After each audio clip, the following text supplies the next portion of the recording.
Welcome back, ballers.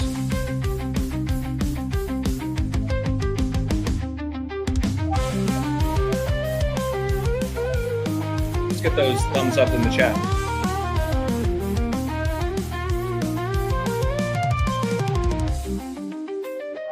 Adam, the illusion, in the house, baby. Go, baby. Let's go. Great to do, by the way. Good to see you too, Rambo. Yeah, good to see you both. This is going to be a fun one.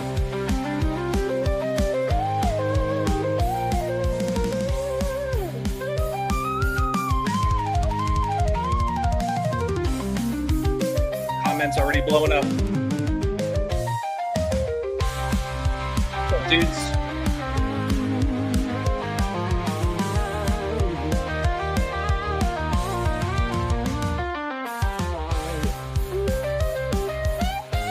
The enthused dreams. Your mind's about to be blown tonight.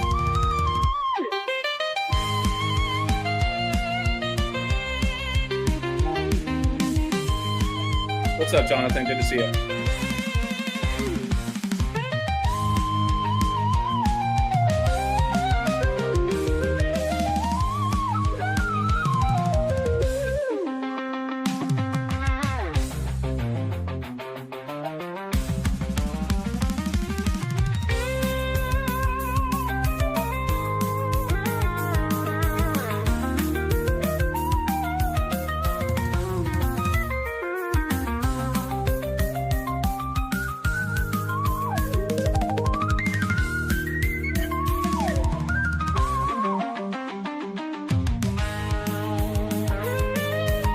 Ready for this one, Alan? Let's go.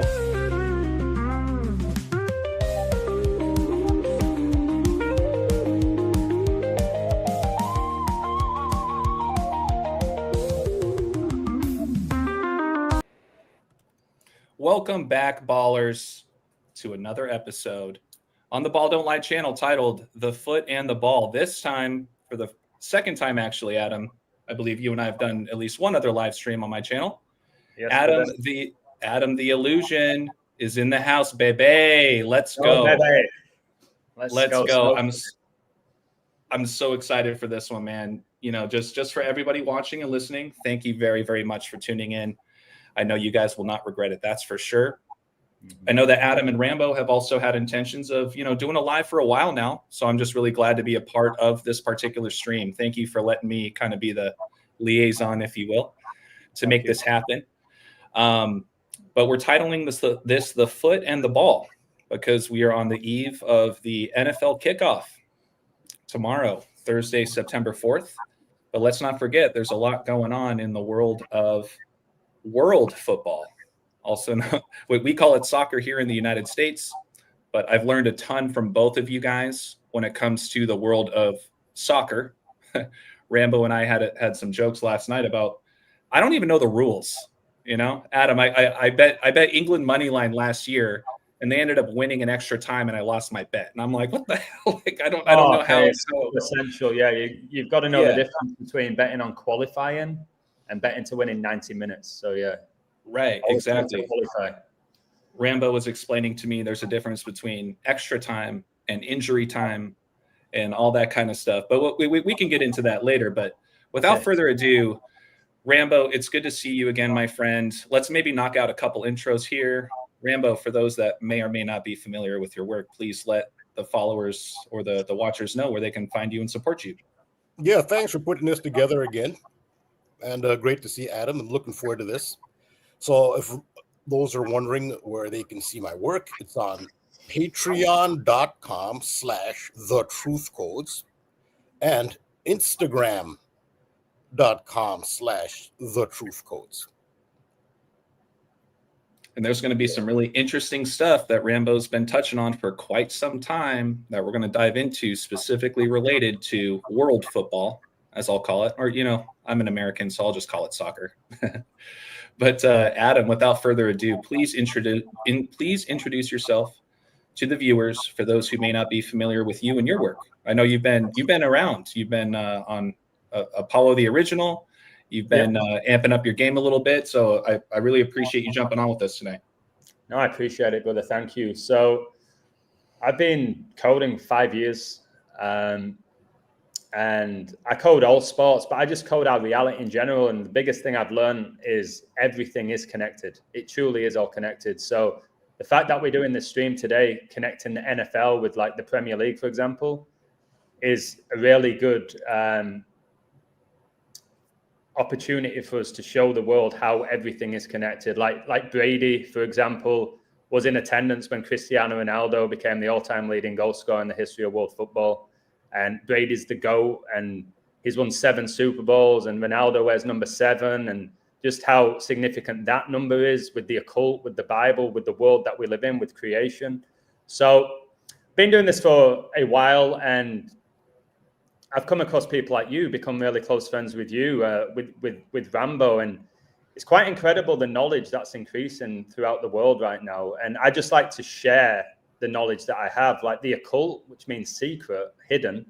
They hide knowledge, sacred knowledge. And I think us three, anytime we come across information, we want to share it with the world. So I'm hoping today, between all three of us, people will start looking at these sports a little bit differently. It's not just innocent entertainment. There is a lot of Satanism. There's a lot of the occult. And if these players are getting paid millions of dollars, we have to ask ourselves why. Because pro sports, they truly are universal. And there's a lot of idolatry in professional sports.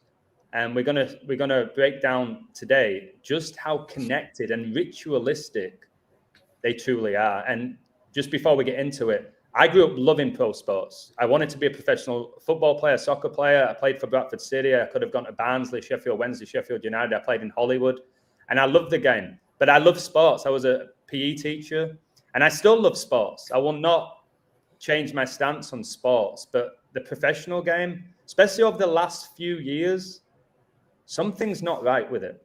Something's not right with professional sports, and we'll discuss that a little bit. So, yeah, blessed to be here with two of my favorite coders who are truly gifted. And God bless you all in the chat. I recognize some of you. Hope you're having a great day. Let's do this.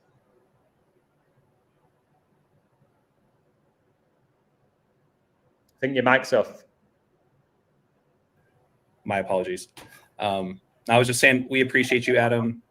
For those that aren't familiar with my background with Adam, I've known Adam for, at least 5 years now, going on 6. Yeah.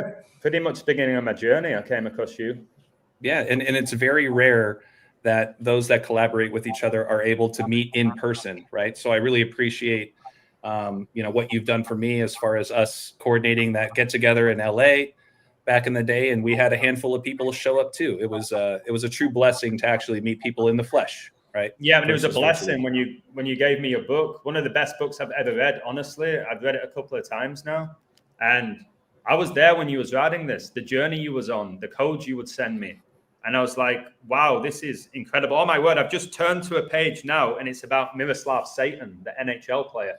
Do you know his son's playing now, Satan Jr.? I'll be honest, Adam. I don't even remember writing that piece. Yeah, Miroslav Satan was in the NHL. Now his son, Miroslav Satan Jr., is in the NHL. I've just flicked to that page now. That's pretty wild. Oh wow! But yeah, one of the best books, guys. If you're interested in just how coded all of it is and how scripted it is, yeah, thank you for this book, mate. Wordplay, what a book. I appreciate that, Adam. Yeah, I don't have any more hard copies. You were one of the first people to get it, right? Yeah. And I appreciate you always supporting me. For anybody interested in getting your hands on that book or any of the shorter reads I've written, just email me at wordplaybook, 3 O's in book @gmail. I'll send you everything for free. So I appreciate that, Adam. Thank you very much. No, my pleasure. Coda's in the chat. He's one of my favorite coders as well. He's exceptional at what he does. I'm just saying that. Yeah, I mean, I found Cody's work through you and through Sean Desad. He was there when we met up on the beach in Manhattan. Yeah, great guy. And it was very humbling. He had my book too in his hands. Like when we met up, it was just a humbling moment. It was really cool. Yes. Alan says, Adam's the chosen one. Had a pleasure of meeting him. Alan's an amazing guy. So I went to San Diego for that podcast, and I really enjoyed doing it. And then I was kind of like stranded. So I've got to San Diego. I've crossed the border at Tijuana, and I'm kind of like a freestyle. I was like, once I get to San Diego, I'll find a place to stay. So I'm with Apollo. We did the interview, and I was like, okay, I'm going to stay where you're staying. And they quoted me something like $360 for the room. And it was like 9:30. I was like, oh, I'm not keen on that. And then Alan contacted me. He was like, hey, see you in San Diego. Do you want to meet up? Picks me up like 15 minutes after the interview, takes me to the greatest taco place I've ever been in my life. And I live in Mexico, looks after me. And then basically we had a chat. We went to play a bit of pool, walked on by the beach, San Diego. And he took me back to the airport. I thought, it's like 1 a.m. I may as well just stay in the airport and then get my flight. Because I was only in San Diego for a day. So he really looked after me. And that's something else that is amazing about this community, that you do build genuine friendships where people really care. And something I've learned about this, I've seen Amandi in the chat. He's one of the greatest coders that I've ever come across. And nobody knows him because he's just on my website. It's from Kenya. So you know what I mean? Interacting with people from Kenya. I see Joseph's there. So doing this work has been an absolute blessing with coming across people with gifted minds. Because if you speak to the average person in the public about any of it, they can't process it. Which is why we're having to interact with people all over the world to share this message. But the average person, come on, they don't know. They don't know. So thank you for making this happen. And the chat, there's a lot of gifted people in that chat. I love that. Brilliant. Absolutely. The chat is blowing up right now. Yeah, sure. I love it. Gifted coders. Before we get started, I just want to encourage everybody in the chat. Really appreciate the engagement. Please make sure to go follow Rambo at The Truth Codes on patreon.com/The Truth Codes. You can also find him on Instagram at The Truth Codes, spelled exactly as it is.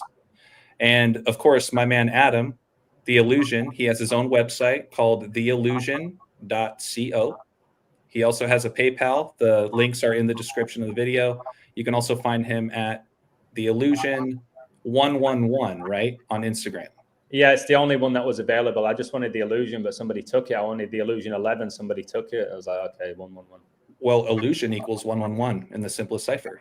Yep. So perfect. But hey, Rambo, passing things off to you for a minute. One thing I learned about you over the last couple of years, I had no idea how much of a soccer fan you were back in the day, or growing up. Right, I've learned so much from you just even the last 24 hours. Last night when we were talking about how soccer works, and so that's why I thought it was so perfect for a day like today, on the eve of American football kicking off, to just let the audience get to better understand your guys' expertise with soccer. Yeah. Also, I have to mention that Adam knows this. We've been intending to get together, and we actually did have a date planned in 2023. But what happened was, I just have to mention this. I started receiving some, energy weapon attack. These are things that normal people, wouldn't face. I mean, I heard about people facing them, and that's actually when I had a YouTube channel which was 90 subscribers away from 10,000, and I deleted it because I at the time I didn't know what to do. It's not like you can consult anyone, and so I just told Adam, and I'm sorry, but that's what I was facing, and that's not a normal situation. You don't know if someone can direct energy weapons at you. That's coming from a high place. That's just not some beef you have with a neighbor. That's high level stuff, and stuff had been escalating up till then. I wasn't sure what to do. I thought maybe if I just delete the channel, that would do something. And unfortunately, I had a show planned with Adam, and I know it came as a shock. He'd been looking forward to it, his audience. But that's what happened, and that's not a normal thing. I had no idea what to do, and that's why I deleted my own channel. YouTube never allowed me to be monetized at all, ever. Anyway, So I was spending a lot of time on MH0, but that's what happened. We actually were supposed to originally. And when I say last minute, it was last minute, but that's just what happened. And yeah, I have to mention that. And I deleted the whole channel, and that didn't happen. So I guess this has been a long time in the works. I did communicate with Adam in the past. So the big thing we did, I guess, was I think it was the Leicester City victory. 5,000 to 1 odds. I showed how that's linked. That was actually linked to Shakespeare and that code that we did between each other. When we had our discussions, what I loved about working with you and interacting with you is we approach it differently. So everything I found was very similar, but also very different to what you found, and we brought it together. And then it was Yuri Tillemans, wasn't it? He scored a screamer, the Belgium who plays for the Red Devils, Belgium, and beat Chelsea 1-0. This was like one of the biggest shocks. And it was on that 15-5 day. Like that date is so significant. So the 15-5 wasn't it the same day that Kobe was inducted into the NBA Hall of Fame by Michael Jordan? Yeah, that was the same day. There was a lot happening around that time, but I remember there was a helicopter theme because remember Thomas Tuchel at the time was the Chelsea manager. He was signed on January 26th. We know what's significant about that date. Yeah, and that's also Jose Mourinho's birthday, who's the most successful Chelsea coach of all time. Yeah, and Chelsea have these helicopter crashes in their history. Leicester City has a helicopter crash. Remember Matthew Harding? He was a former owner. Yeah, and then owner. So the helicopter crash thing was significant with who's now the England manager, the manager of Chelsea, being signed on 1/26, and this whole the FA Cup was sponsored by Emirates and airline. Yeah, I remember that was we did it with Anthony. Remember Anthony? Yeah, I do remember that. But it was on the 15-5, which was it was the anniversary of Operation Warp Speed, the anniversary of the event that took place in 2018, Claydex. So the 15-5 is such a big number. Like, you know, when Brady won Super Bowl 55, the Buccaneers ended the season 15-5 when he won his last Super Bowl. So that 155 is a huge number, and they won it. They won this FA Cup final 15-5 2021. I remember working on that. I was like, oh my word, they've actually just won it. This is crazy. And wasn't Leicester's coach Brendan Rodgers, who's also born on 126? Yeah, 126 is all over that. Yeah, and he's now with Celtic, the Catholic club, and Kobe died right after he attended Catholic mass. Just showing how it all connects. It's quite incredible. Yeah, so a lot of that had to do with mythology and astrology. Yeah. 15th of May is Mercuralia in Rome. That's the annual veneration day of Mercury, and Mercury rules the realm of transportation. That's why you have a Mercury statue in New York City's Grand Central Station Terminal. They're literally Grand Central Terminal Station in New York City is literally, it's a temple to Mercury as the god of transportation. There's a statue, there's the caduceus on the ceiling. Goodyear Tire, which is travel transportation, uses the heel of Mercury as its logo. So Mercuralia is 15th of May. And that FA Cup had a whole travel theme. It's sponsored by an airline. You have these two teams which have aviation, specifically helicopter crashes associated with them. And that's another reason Tom Brady is tied into that, because granted, his name is Thomas. Thomas means twin. Twins is the symbol for Gemini, and Gemini is ruled by Mercury. So a lot of this, when you see 15-5, that date has to do with Mercury and all the symbolism that goes with Mercury. So yeah, that's another. He made his NFL debut as a starter 12 days after 9/11. Hey, Adam, really quick, just a technical observation. Adam, I know since you don't have headphones in, we're kind of getting a little bit of a reverb when you're not on mute. So if you wouldn't mind just trying to be mindful of, like, when you're just listening, if you can mute yourself, and then when you're ready to talk, you can unmute yourself. Yeah, because I'm hearing kind of a reverb, but small technical detail. I just want to throw that in there. Okay, I'm just going to figure out how to mute. Can you mute me? I can, but I don't know exactly when you're going to jump in. So I don't want to mute you and people not hear you. That's all. I'll just try and find the mute button. Okay. Yeah, it should be right towards the bottom of the screen that you're seeing. But I didn't mean to interrupt the conversation, so I apologize. No, that's it. Yeah, that's all I was going to say on that. Well, Rambo, maybe let's just kick things off with, I think, a big one that you and I've talked about the last couple of days. We've been kind of teasing the audience about it, and we actually made the decision to not tell Adam before we jump on, because I think Adam's going to get a kick out of kind of what led you to how dang close you were to nailing one of the biggest upsets in world history, from my understanding. No, I wouldn't say world history. It's a big upset in domestic cup history. And Adam knows what we're talking about. One of the biggest upsets in English domestic cup history. Would you like to share your screen? Yeah, sure. Okay. So I'm going to start off with this. This is what it's all based on. So this is all based on the decodes that I've been doing ever since the death of Hulk Hogan. So just to put things in context. In fact, I shout out to you, AJ. I didn't even know about this Hulk Hogan moment until you told me. We're going to have one whale of a main event right here after this commercial message. Gentlemen, is this the match you wanted all along, or are you going to continue your terrorist attacks? One goal in mind, to defeat, or should I say demolish, the Twin Towers. This is going to supercharge the mega powers and tear down the Twin Towers. Pain won't stop until the Twin Towers come crumbling down. Oh, yeah, right now, tonight.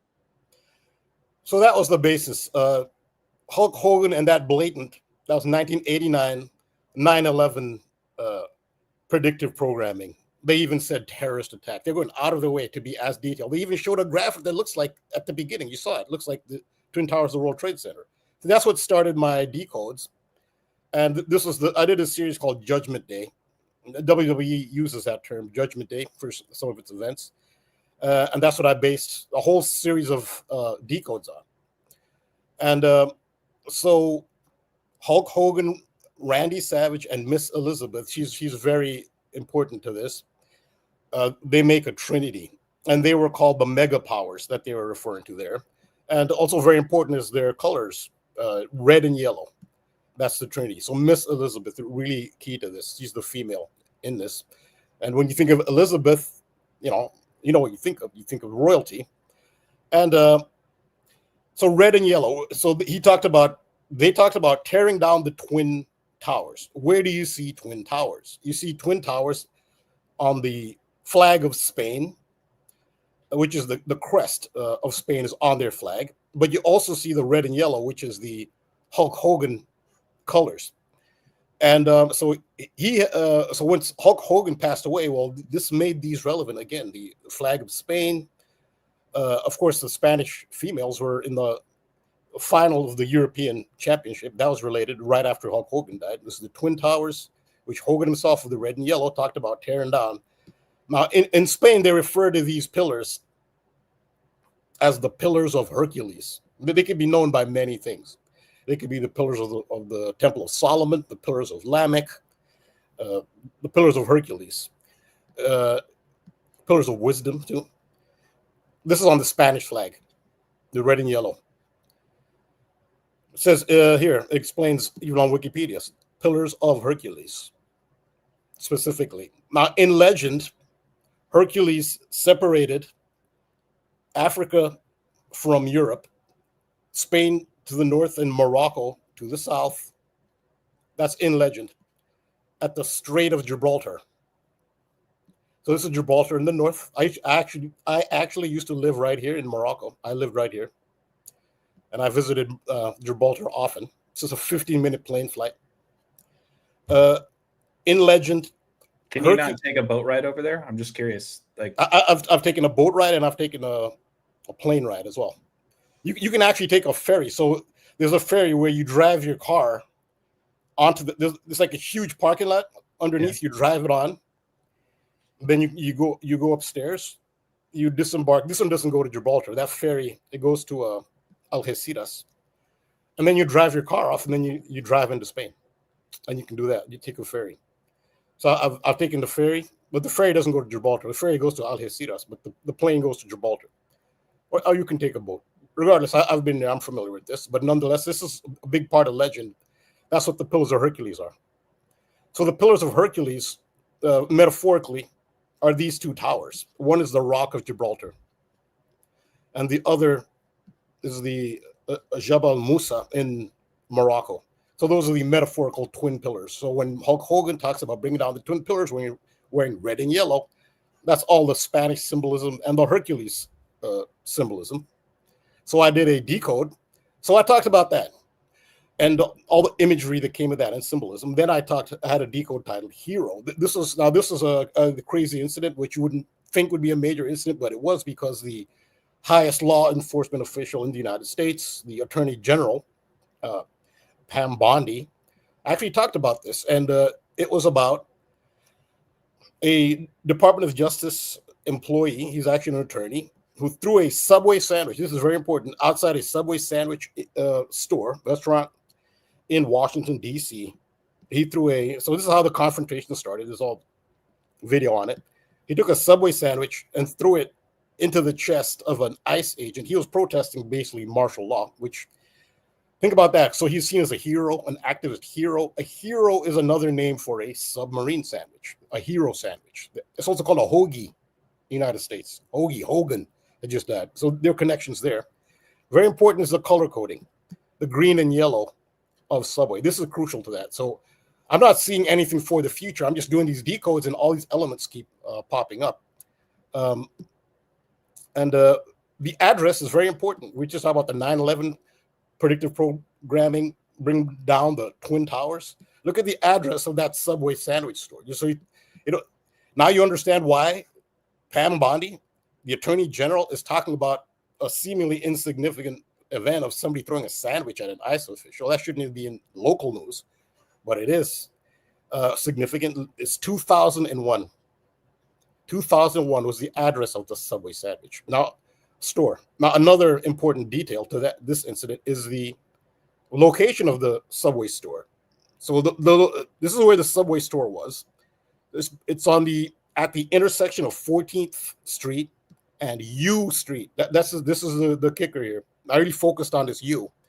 So I think you're standing here. So it's 2001 14th Street. That's the address. But U Street is it's at the intersection. U Street is very important because what do U represent? Well, the prefix sub means under. And where do you see U and under? Again, also think of the U-boat, the German U-boats they used in World War I and World War II. German U-boats were submarines. And on U Street in Washington, D.C., you have a submarine sandwich store. So this is actually a reference. I'm not going to go into that here. There's a lot of Nazi references which are going on right now, which are not to be taken lightly. Remember Elon Musk doing a full-on Nazi salute? And it's not subtle. At Trump's inauguration, Musk did a full Nazi salute. So again, Subway, submarine is a U-boat, but where else do you see a U, which means under? Well, this cartoon, Underdog. So which kind of got me thinking, perhaps in sports, they're coding an underdog to win, which includes these green and yellow colors. That's what I just thought. That's what clicked with me. Now, had I looked at the schedule, I could have, in theory, predicted it. Okay, granted, I didn't make the prediction, so I'm not going to.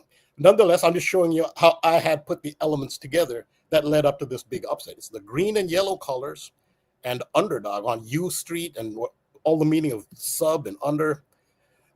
U-boat, I said, I think there's going to be an upset somewhere involving, now the green and yellow team could pull off the upset, the underdog, or the green and yellow could be the favorite who is upset by the underdog. But there's the U, it is on U Street. So I saw those elements, and maybe it has something to do with sports. So the one sports connection I did make, this green and yellow is very important here, was See, the good thing about this too is not many teams wear this color combination in the United States or even in England, because I'm connecting this to English soccer. It's a rare color. There's one team, that's Norwich City, who's in the second division, lower division. They famously wear green and yellow. West Bromwich Albion has green and yellow traditionally as an away kit. It's not a common color. Neither it's not a common color in the United States either, which kind of makes it, if it does happen, I should be able to spot it, which I did. I didn't look at the schedule, so that's why I didn't spot it. But the Green Bay Packers, so this would not be an upset. I did consider, since this is all the 9/11 predictive programming, and the address here was 2001 of the subway sandwich in Washington, D.C. So guess who's playing on September 11th in the NFL? We're talking about the start of the NFL season, so we can tie the two footballs together. 2001, this is predictive programming, green and yellow. This is in Washington, D.C. Well, guess who's playing on September 11th this year? It's the Washington Commanders, the Washington team playing the green and yellow. And to add to that, what is the birthday of the head coach of the Washington, D.C. Commanders? September 11th. That's his birthday. So that's not a coincidence for the schedule, but there's no underdog here. Commanders, Packers, and Packers will be at home. Packers will be a favorite, but it's not a huge underdog. If the Commanders were to win, that would not, you wouldn't consider that a big upset. It'd be like by a couple of points. So that wasn't the big upset, but I just figured with underdog and green and yellow, it might be there. Had I looked at, I look at Premier League, I don't really look at the, anyway, I did discover there's a hidden green and yellow. So I couldn't. Rambo, I'm so sorry. I don't mean to cut you off your flow, but really quick, I also noticed one other kind of underdog reference to the map. Would you mind going back to the map of U Street for a second? Yeah, absolutely. So you pointed out U Street. Notice that it's right on the same street as Una Spa. Oh, Una. Okay. So you kind of have that UN now. You got that underdog on the same street on U Street. So I didn't want to get too far. I didn't want to get too far down the code without bringing that up. No, that's good. Interesting. Yeah, you mentioned it while it's relevant. Yeah. Remember also, Go ahead. Also, kind of branching off what we talked about yesterday, Wallach Place, almost like Wallace. Remember Wallace from Pulp Fiction, which ties to Donnie Darko. That's kind of getting off the topic, but for sure. Yeah, remember who played Mia Wallace was Uma Thurman. Remember? Una? Yeah, Uma Thurman. That's what Elizabeth. Yeah, wow. So this U thing is, I think U is a big letter. Hopefully, I want St. James. This is interesting too. St. James is St. James Park, Newcastle United's home stadium. That's anyway, and they are very relevant right now. But so this is going to be a big theme this year, and the green and yellow. So I did think, wait a minute, there really is no green and yellow. But I woke up Wednesday, and I realized there is an occulted green and yellow in English football. And that is, and I'm sure Adam knows this, Manchester United, who wear black and red and black, they're the Red Devils, so they have to wear red and black. Their original colors were actually green and yellow. And today, in modern day times, if you go to Old Trafford, their home stadium, you'll see fans with green and yellow. There will be some green and yellow here and there. Green and yellow are considered colors of Manchester United.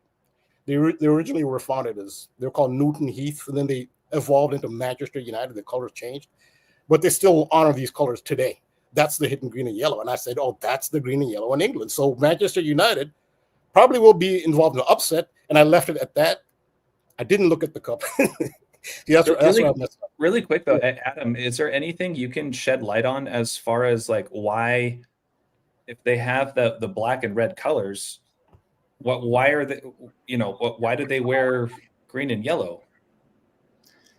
In regards to them wearing basically there was the plane crash with Manchester United in '68. Man United were the first English nation to win the European Cup. And they had this plane crash. And from then, that's where they got their nickname, the Red Devils. And I think something just completely changed with that. So going back to the yellow and the green, yeah, I remember Cantona wearing it, Roy Keane, like the yellow and green away jersey. It was actually a very popular jersey. And recently they had they had this like bright green away jersey. For me, the green right now, I just think about the fourth horseman, which is death in the Bible. But if you go back up to that map again you were talking about.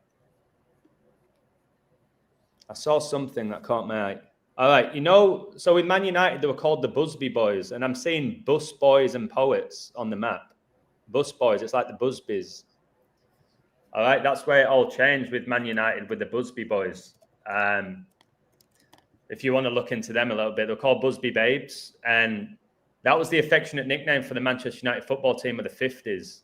And they had a lot of success with their youth, which then came about again in the 90s when Alan Hansen said, "You'll never win anything with kids." And then Man United won everything with kids. So they won successive league titles, but then there was this Munich air disaster in 58, killed 23 people. And that 23 will probably connect to Brady, who was born 83, 23rd prime, 23 seasons in the NFL, and why he was at Old Trafford, Manchester United Stadium, when Ronaldo became the all-time leading goal scorer in the history of world football. So in regards to the color changes, I don't know exactly. I knew they had the green and yellow. That also connects to the Glazers, by the way, who own Tampa Bay, why they have that green and yellow. It's almost like a lot of the United fans are not happy with the Glazers. They own Manchester United, they own Tampa Bay Buccaneers. One of the reasons they justified Brady being in attendance with Ronaldo breaking the record. But I think that yellow and green is symbolic of like they want the Glazers out. They want the old Manchester United, because Man United were by far the best team in England for 2 decades. When I grew up watching them, I was a United fan. And then the Glazers came in. United have really struggled ever since Sir Alex Ferguson retired, 2013. I've got an interesting code with him briefly, which connects to Brady with all the connections with United and Brady. I think Rambo will like this. So Sir Alex Ferguson is like the GOAT of coaching professional soccer, okay? Absolutely dominant with Manchester United. He also did well in Scotland as well with Aberdeen, but everything he touched turned to gold. And in his last ever game for Manchester United, it was 2013, the year Pope Francis was voted in to be the Pope. And his last ever game was Manchester United against West Bromwich Albion. And the game finished 5-5. Right? Manchester United won the league. He went out a champion. They won the league. They were winning 5-2, which is a big number with the Pope 52, the 52 Gregorian calendar in regards to the weeks. And it was 5-5. And when United won that league title, because of that 5-5 draw, they ended the season with 5 draws and 5 losses, like 55. Now, Brady's last Super Bowl win was Super Bowl 55. And obviously, he witnessed CR7, Ronaldo, break that record. He was in attendance. And Brady's last Super Bowl win was his 7th at Super Bowl 55. And then even like for the code, Manchester United's mascot is called Fred the Red. And his jersey number as a mascot is 55. And then in Gematria, Satan's 55, Red Devils is 55. And you start going, wait, this 55 is heavily connected to the Red Devils, is the nickname of Manchester United. Adam, really quick, you said Fred the Red? That is the name of Manchester United's mascot, yeah. That's interesting. I'm just going to chime in and say this goes back to some things that Rambo's been talking about Clifford the big red dog, kind of going back to the underdog themes. You know? Yeah. Fred the Red and Clifford the big red dog. I'll just throw that in there. Yeah, that's really interesting, indeed. And like Clifford has the Ford in it. And when Liverpool won the league, there was a victory parade and there was a car crash which involved a Ford. And Liverpool, who just won the Premier League, I don't know if Rambo knows this, but the last game of this season's Premier League season is on National Brothers Day. And Jota died with his brother in a car crash. And Liverpool's last game of the season is against Brentford.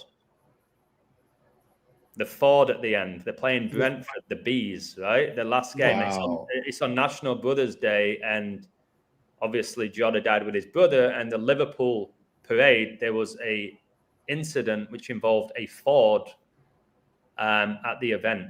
So things like that are just quite staggering. And I heard Rambo talking about the U, which is amazing. And that's the 21st letter of the alphabet, and Liverpool are going for the 21st league title. So yeah, and one thing we talked about last night, Adam, on our weekly show with Cody, Rambo was kind of sharing some similar stuff, right? Which he's bringing you up to speed on. But Notre Dame, right, who wear that navy and gold, but they also wear green and yellow, essentially. They were upset by the Miami Hurricanes, whose logo is the big U. Right? Yeah, I actually had that coming up. Oh, God, here I go again, Rambo. Damn it. No, man, we're sure. Right.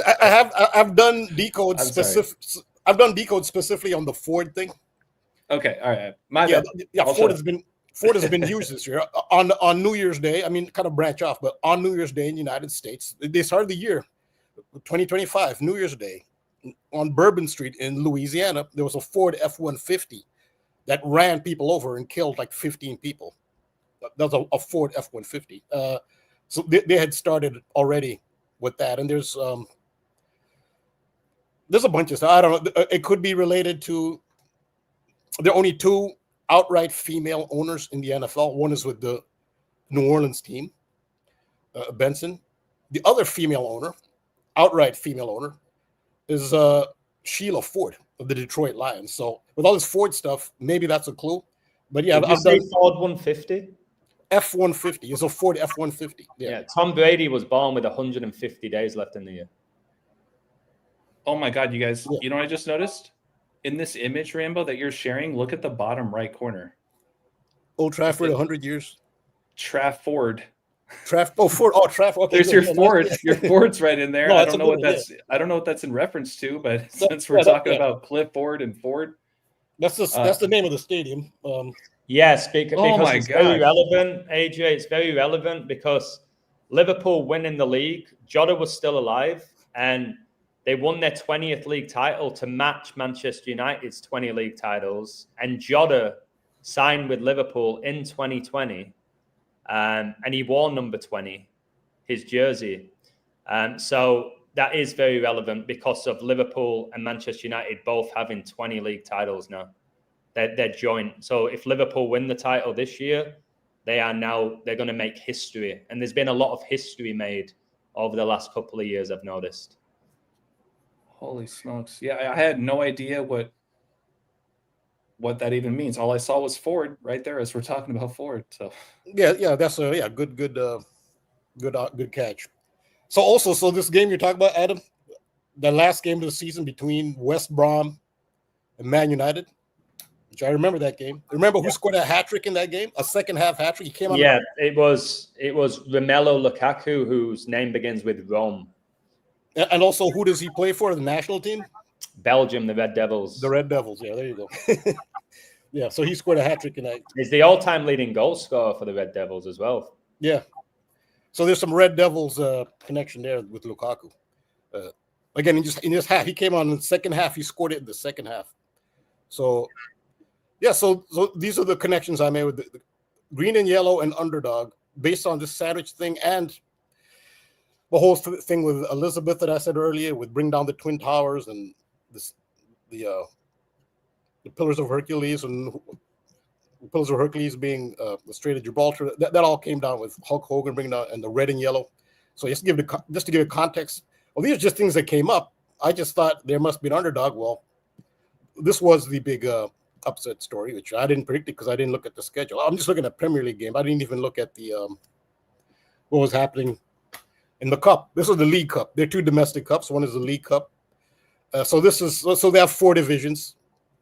I mean, I'm sure Adam's audience is mostly familiar with this, but most of my audience and AJ's audience probably not. But this is an all-world football, soccer. You have divisions, promotion and relegation. It's not like American sports where, even American soccer too, all American sports, you just have a set league and teams will always be in that league. You can't leave the league. Well, here the stakes are high. You finish at the bottom of the league, you're out of the league. You go to the lower division. And then the top teams from the lower divisions come up. So they're high stakes and you lose money. It's a disaster for teams when you get relegated. And so it's 4 divisions. So Manchester United played a team in the 4th tier. Their home stadium holds 9,000. It's called Grimsby Town, and this is your upset. So Manchester United, even though you don't see the green and yellow, this actually is the occulted green and yellow, and this was your upset. This was your underdog. But there's one other element, which I don't know if I would have found this had I looked at the schedule. I just kicked myself after I saw the result. I said I had all the elements there. I had all the elements, the green and yellow. I knew this was the green and yellow. Talk about underdog and green and yellow.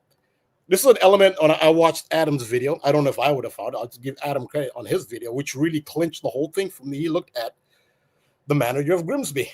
His name is David Artell.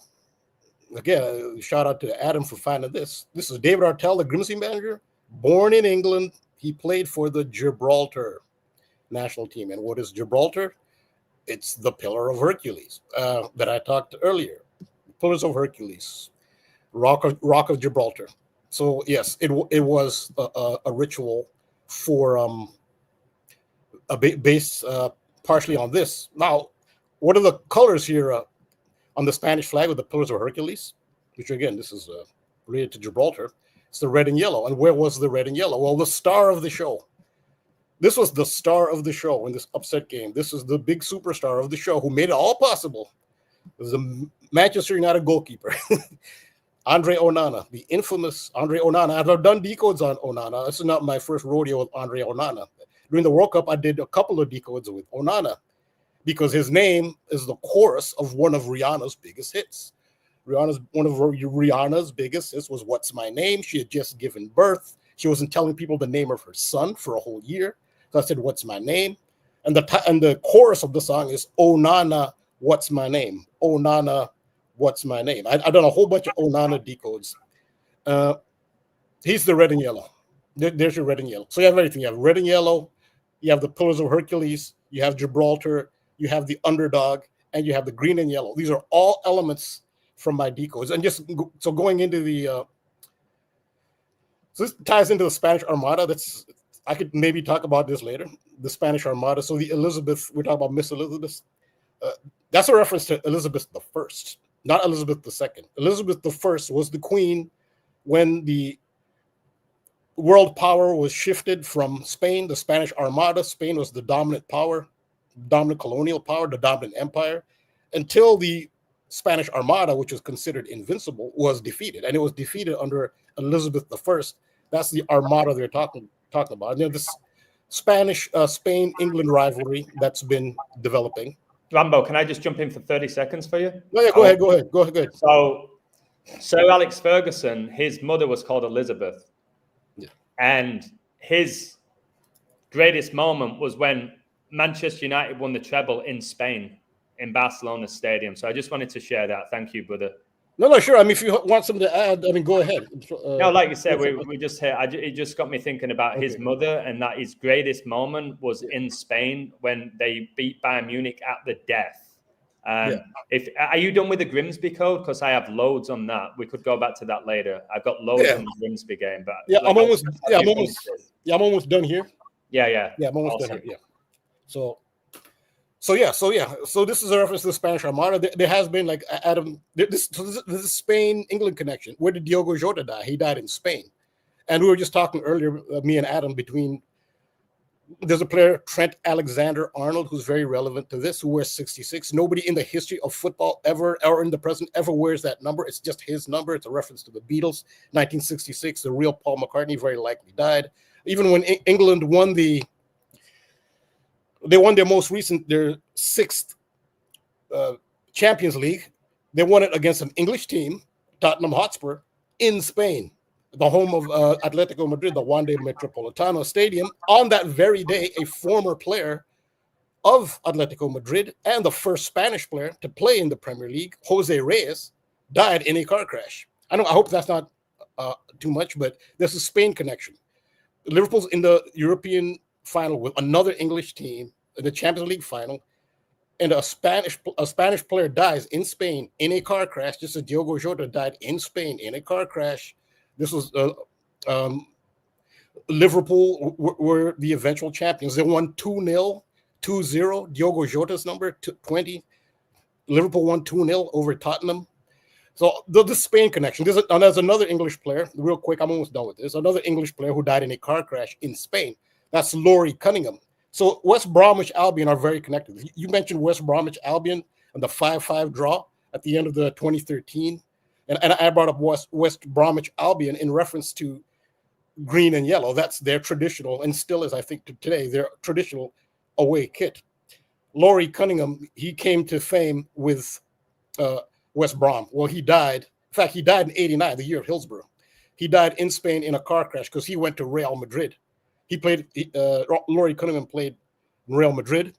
Who else just played for Real? Went from England to Real Madrid. Trent Alexander-Arnold. Going back to your Jose Antonio Reyes. Yeah. Spanish word Reyes means kings or royals. So that's very interesting. He had the Anton in his name, like Anton LaVey, and who founded the Church of Satan in '66, the year England won their only World Cup when they beat Germany 4-2 in the final. So I think that '66 is it's a tribute to also England winning the World Cup with Trent wearing it as well, I think. So I also just want to shout out Carlo Regatas. He said, "No way. I've just remembered Alex Ferguson owns a racehorse called Rock of Gibraltar." Oh, really? Wow. Are you kidding me? Okay. Yes, he does. Dude, yes, he does. And what? that connects with the Four Horsemen and with the code I've got later. So yeah. Oh my God, Carlo, great job. He loves horses more than football. It's kind of like Jokic. You know, Jokic says he loves horses more than the NBA. Yeah. There was like a TikTok thing that came out recently where he was so excited that his horse won or something, and then they compared it to how he reacted when he won the NBA Finals, and he's like, whatever. Yeah, that's a great addition. Yeah, great addition for sure. So there's this Spain-England connection that's going on. So you had the Spanish women defeat England women in the women's world. All these competitions are 4 years apart. There's the World Cups are 4 years apart. Men and women, their World Cups are 4 years apart. And the European Championships, so it's just the champion of Europe, is 4 years apart. England and Spain women were in the final of the most recent Women's World Cup, which Spain won. Spain defeated England women in the World Cup. Then in the Men's European Championship, Spain defeated England again. The men defeated England's men in the Men's European Championship. Then in the Women's European Championship, that was just this year after Hulk Hogan died, the red and yellow Hulk Hogan was going to bring down the Twin Pillars. Well, the Twin Pillars of Hercules came down when England defeated the Spanish women in the European Championship. So there's a Spain-Europe in football rivalry and connection with even the Diogo Jota crash, all the stuff we've talked about. This is Spain. I don't know. You remember Wembley Stadium had the Twin Towers as well? Yeah, I did a decode on that one as well. Yeah. And those Twin Towers came crumbling down. And that was very ritualistic because even if you were not into football, across the board in England, everybody was literally begging to preserve the Twin Towers because they're iconic. They are historic. They can take ancient temples from anywhere, Egypt, Middle East, and they can take them brick by brick and reassemble them in a museum in Europe, which they've done. The whole Babylonian walls, these huge, majestic gates to the city of Babylon, they were disassembled, reassembled in Germany. They've done that. They could have preserved the Twin Pillars of Wembley. The whole public was begging them to preserve but they had to. In fact, they even made, they actually made a machine, basically a demolition machine, made in Germany specifically for destroying those Twin Towers. So, can I make a big addition to this? This is huge. So the original Wembley, the last football match played at the original Wembley Stadium, it was a 2002 World Cup qualifier between England and Germany. Germany won it 1-0. I remember Didi Hamann scored, who played for Liverpool, right? And it was Kevin Keegan's final match as England's head coach. But the interesting thing about this for me is It was played on 10-7. And in the Bible, the beast of Revelation has 10 horns, 7 heads. Brady, 10 Super Bowls, 7 rings. Lionel Messi, number 10, 7 goals at the recent World Cup. Israel was attacked by Hamas on 10-7. USA invaded Afghanistan on 10-7. Prince Philip's funeral, 107th day of the year, exactly 107 weeks before King Charles was coronated, which, by the way, was on Cole Palmer's birthday, who scored England's goal against Spain in the final after 73 minutes to make it 2-1, 73 the 21st prime. And King Charles was coronated on Cole Palmer's birthday. So his 21st birthday, by the way. I just wanted to share that huge find, that what you were saying about Germany with the Twin Towers, with England, with war. The last game at the original Wembley Stadium was played between England and Germany on 10-7. 2000. And that was the 1966 World Cup final. Which finished 4-2, where number 10, Jeff Hurst, scored a hat-trick. And then the next player to do it was Kylian Mbappe at the recent World Cup. And didn't Real Madrid win the Champions League in England recently against a German team? They beat Dortmund at Wembley Stadium. Yeah, they beat them 2-0, didn't they? Adam, you were talking earlier about brothers. What was that brother connection you mentioned? So Diego Jota, who recently died, whether you believe that or not is up to you. He died with his brother in a car crash in Spain. And the final game of the Premier League season is going to be on National Brothers Day. And we know the brother with Hulk Hogan. What you going to do, brother? And all of that. The brotherhood of masonry with the brothers. Yep. So, yeah, I'm sure you have tons with the brothers and with the love. Like, I know what you've done with Hulk Hogan and his connections. Hulk Hogan, by the way, you were talking about the red and the yellow, which is really interesting. Also, when I think about red and yellow, I think about McDonald's, but ultimately... which were brothers, by the way. Ah, wow. That's the story, the McDonald's brothers. That's the story, and the brothers, and they had a little burger stand, and then they expanded it. They didn't want to expand it, but... For the founder, it's about the McDonald's brothers, and then they get screwed over. That is so true, but McDonald's has the Donald, right, with Trump. And they call him the Orange Man. And that's red and yellow, isn't it? Red and yellow is orange. The only 33. The only reason I bring it up really quick before we go down the McDonald's path, if we need to, I'm just saying I'm reading what's on the screen that Rambo shared, and just notice the first sentence here. Off the coast of Gravelines, France, Spain's so-called invincible armada is defeated by an English naval force under the command of Lord Charles Howard and Sir Francis Drake. The Drake thing really stands out to me because earlier this year... Exactly, but the whole Sir Francis Drake thing really stands out to me because Drake was the one that was being beefed on during last year's Super Bowl when the city of brotherly love won, right? And Rambo, the same year that Pope Francis died with Francis. Exactly. Yes, exactly. And Rambo was teaching me about how a Drake is a male duck, right, Rambo? A Drake is a male duck, and his beef is with Kendrick Lamar. Kendrick Lamar's last name is Duckworth. Exactly. And the duck represents love. And there's a lot to be said more about that. But I just want to, as soon as I saw Drake in there, I was like, oh my God, this is perfect. Coinciding soccer with American football, right? Yeah, but wouldn't it be perfect? Who would be the perfect next Super Bowl halftime show performer? Who would be perfect? Absolutely perfect. Ideally. After what Kendrick did, his entire... Probably Drake, right? Right. That would be perfect. But and you have the TV show. There's a big beef between Drake and Josh, which might connect to Josh Allen. And the show Drake and Josh. That's what I was saying. The show. Those two guys who played Drake and Josh, they've fallen out, and it makes me think about Josh Allen, who got the MVP last year, didn't he? I coded him to get it. He got the MVP. He beat Lamar. Another Lamar. Lamar means the sea, the ocean. Lamar, yeah, that's a nice one. Yeah. And Trump's in Mar-a-Lago, which means from sea to lake. And the beast rises out of the sea in the Bible. He rises out of the sea. That's why Chelsea won the FIFA Club World Cup for me, which began on Donald Trump's birthday in USA. They beat Paris Saint-Germain, where the Society of Jesus were founded in Paris. Very interesting to me, that. So I think, oh no, go ahead. We're good.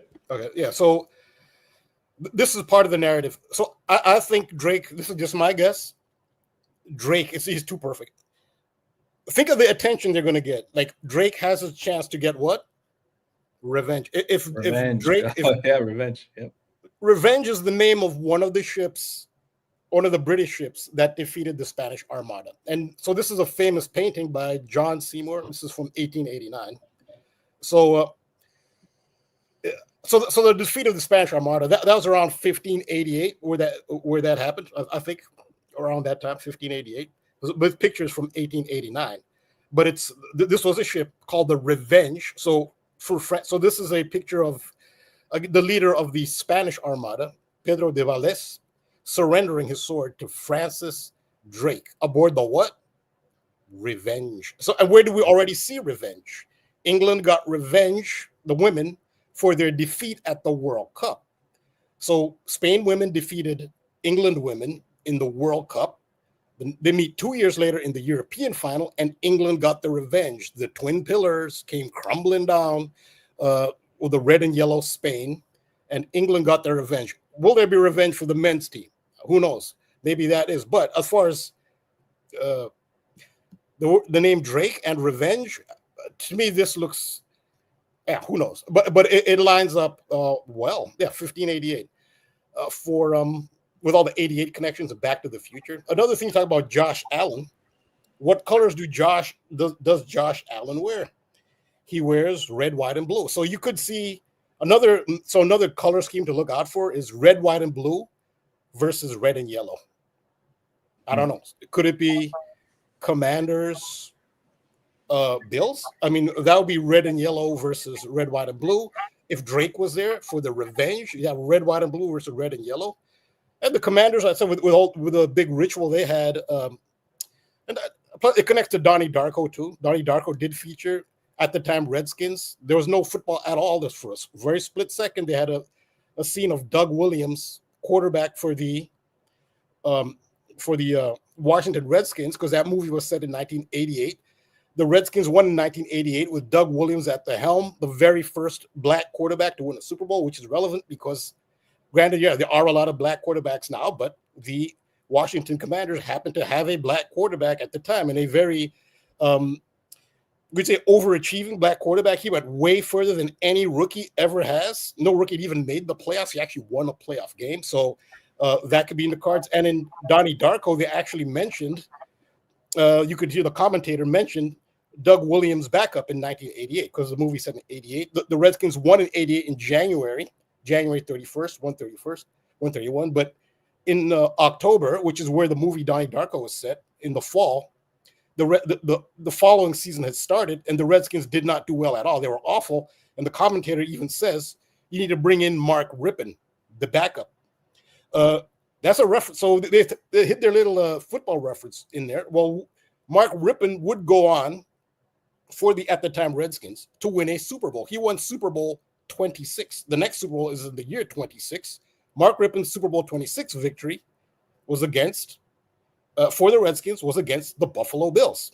It was red, white, and blue versus red and yellow. So so that's, I'm just pointing out the color scheme I've seen. Could that be the Super Bowl? Adam brought in Josh Allen, which I kind of looked at, which is according to this theme, the red, white, and blue. So they got the Jaden Daniels is interesting because, like, the Lions Den and the Washington, they got knocked out by the Lions, didn't they? The Christians got through to the Lions and persecuted to the Lions. So there's a lot going on with Washington, especially with Trump and Commanders, which connects to war.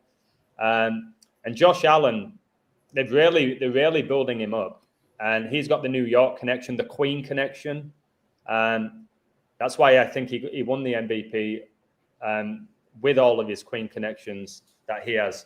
So maybe the revenge. I doubt it, but imagine it's a repeat of the Super Bowl. There could be a revenge with the Chiefs and the Eagles. You never know. And to that point, Adam, really quick, Rambo, if you wouldn't mind scrolling back up to the top when you were showing the Wikipedia image of when the Spanish emblem was adopted. Oh, okay. I believe it was October 5th, right? Yeah, adopted October 5th. There you go. October 5th, 10/5. That's Travis Kelce's birthday. And the red and yellow, the other, besides the Redskins, is the Chiefs, right? So the Chiefs were in the Super Bowl last year. They lost, obviously. Wasn't it the 105th NFL season as well? Exactly. And Mahomes, exactly. Patrick Mahomes was born with 105 days left in the year. There you go. I just want to point that out. I thought that date was very relevant. Oh yeah, to what and one more thing, which Rambo was saying about the 88, and going back to Jaden Daniels and the Lion Den, Pope Leo Lion replaced Pope Francis, who died at age 88. And the Spanish Armada, from what I saw in the last screenshot, It's 1588 was defeated. 1588. Yeah, the 88. Yeah. Isn't 15? That's Mahomes' number as well, isn't it? Yep. Yeah. Hmm. But I think the big revenge could be Aki Drake. I mean, this ties into Francis Drake. This is so direct. The Drake revenge. That's the big one. And there already has been a revenge. England over Spain between these two. So that's already happened. The narrative has already happened where England has gotten revenge over Spain. The women did. And if there is to be another big one, it will be right here. It's quoted right here with Drake. We'll see what happens. Because imagine once they announce that, how excited everybody's going to be for the Super Bowl. They can't wait. Even people who are not super, because it's perfect. You see how they've been trying to merge, different fields like, wrestling and show business and other sports. And you have Snoop Dogg and a Ryan Reynolds and Tom Brady buying football teams in England. They're trying to merge everything, show business and different sports. Having Drake announced as a Super Bowl performer, that would bring in non-sports fans in droves, just like he's going to have his revenge. There are people who are not football fans who cannot wait for the Super Bowl. I mean, how can they drop the ball on that? But it's quoted right here. But wouldn't it be something if they also have red, white, and blue versus red and yellow? Who knows? Yeah, that's a great connect. And my brother Amanda's in the chat. I forgot to mention this. Liverpool's coach, Arne Slot, he's got the same birthday as Patrick Mahomes. And his actual name is Arend, which in Dutch translates to eagle. Like we just had the Eagles win the Super Bowl. In the FA Cup, the Eagles won Crystal Palace. The go-ahead Eagles won the Dutch Cup for the first time in the history. Benfica won the Portuguese Cup, the Eagles. So we've got all this eagle connection, which it's the king of the birds, is the eagle. It connects to the Nazis, the eagle. It connects to the US, does the eagle. So there's been a lot of symbolism with the eagle. What I want to quickly show you, do you mind if I share my screen or you go to my Twitter? Do you want to go to my Twitter, Adrian, and share my screen? I'm actually almost done. Oh, really, fine, yeah. Keep going, brother. Sorry. So yeah, Adam, I'll work on getting that up and let Rambo do his thing. So this is just a small one. One of the Spanish women, her name sounds like Battle. It was Battle, which it just looks like, as soon as you look at it, you think you're looking at Battle. So I think that was quoted into that. And then so a couple of the green and yellow and upsets. You brought this up yesterday. It was the Miami upsets Notre Dame. And earlier so you had the underdog thing, and the whole Subway sandwich, green and yellow on U Street. The underdog, the green and yellow was Notre Dame, and they got upset by the U. And then there's one other you brought up, South Florida Bulls, the green and yellow. This was even a bigger upset. This upset is even bigger. You brought this up. And I didn't even see the green and yellow. That's not even why I went for that. But yeah. Yeah. So the green and yellow. So it's the green and yellow and the upset. That's a thing. And it all goes back to all these elements that I've been connecting. There's the green and yellow. I mean, this is the red and yellow, the Spain, the Pillars of Hercules, one of which is Gibraltar. The coach was from Gibraltar. He played for the Gibraltar national team. This is a hidden green and yellow from Manchester United. And that's the underdog, green and yellow. So, yeah. And the Grimsby coach, if you look at his birthday, go back to his birthday. It's go up. There you go. His birthday is 22/11. That's when JFK was assassinated. It's also when Argentina's World Cup campaign began, which they won in 2022. And 2211, 2211 is the 66 triangular number, which goes back to Trent and Church of Satan, and when England won the World Cup. 2211 is the 66 triangular number. So yeah, and his middle name's John, like John wrote Revelation, the 66th book of the Bible. So it's all really interesting. David, like King David, we were just talking about the king, the connections with the king. My beautiful girls in the chat, shout out to my girl Kenya. Can't believe my girlfriend's called Kenya, and we met the year that Queen Elizabeth died, and she became the queen when she was in Kenya. One of my favorite coders is in the chat, is born in Kenya. So it's just beautiful connections. Well, like so yeah. I'm half Kenyan. My father's side of my word. One of my favorite coders as well now, half Kenyan. Are you kidding me? Yeah, my father's side of my family is from Kenya. I lived in Kenya for a while. My mother's from the United States, in New York City. I'm half Kenyan, half American, so there's that Kenyan. I recognize that name. I saw the name Omondi. That's a very recognizable Kenyan name. This is beautiful, you guys. Can we get some likes and some subscribes in the chat? Come on, guys. And you know, as Adam says, can we get a woo? Can we get a woo? Woo! So, baby. So you know, you got the Gibraltar as well. Like if you look at the ending, it says altar, and an altar is a structure typically made of earth or unwrought stone used for offering sacrifices to God. The first altar mentioned is built by Noah after the great flood, and right now there's a storm outside my house. So you also had other altars with Abraham, Isaac, and Jacob. I think that my brother is going to enjoy this here, Rambo. So in the Bible, right? In the Bible, Isaac was offered as a burnt offering by Abraham. And right now in world football, Isaac just signed for Liverpool, and they just burned Isaac's shirt at Newcastle. And it's a burnt offering. Like, it's absolutely wild. And Isaac, by the way, he just signed with Liverpool, and his birthday is 9/21. And perhaps number 9 is going to lead Liverpool to the 21st league title. He's like, him signing there was crucial. And the League Cup final, right? Recently, Newcastle won their first trophy in 70 years. You have the prophecy of Daniel, the 70-week prophecy, okay? Queen Elizabeth reigned 70 years. Donald Trump began his term as president, didn't he, at age 70, as the 45th. And if you go to that League Cup final, you don't have to bring it up. But it was Newcastle against Liverpool, where Isaac's just signed. The winning goal was scored by Isaac, but the opening goal was scored by Daniel Byrne. So Daniel Byrne and Isaac got the winner, and Abraham offered Isaac as a burnt offering, guys.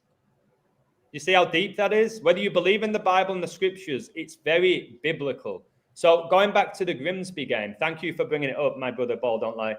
So Grimsby's captain, his surname is Green, and he wears number 4, like Grimsby in the 4th tier. When they beat Man United, they were 4th in the league.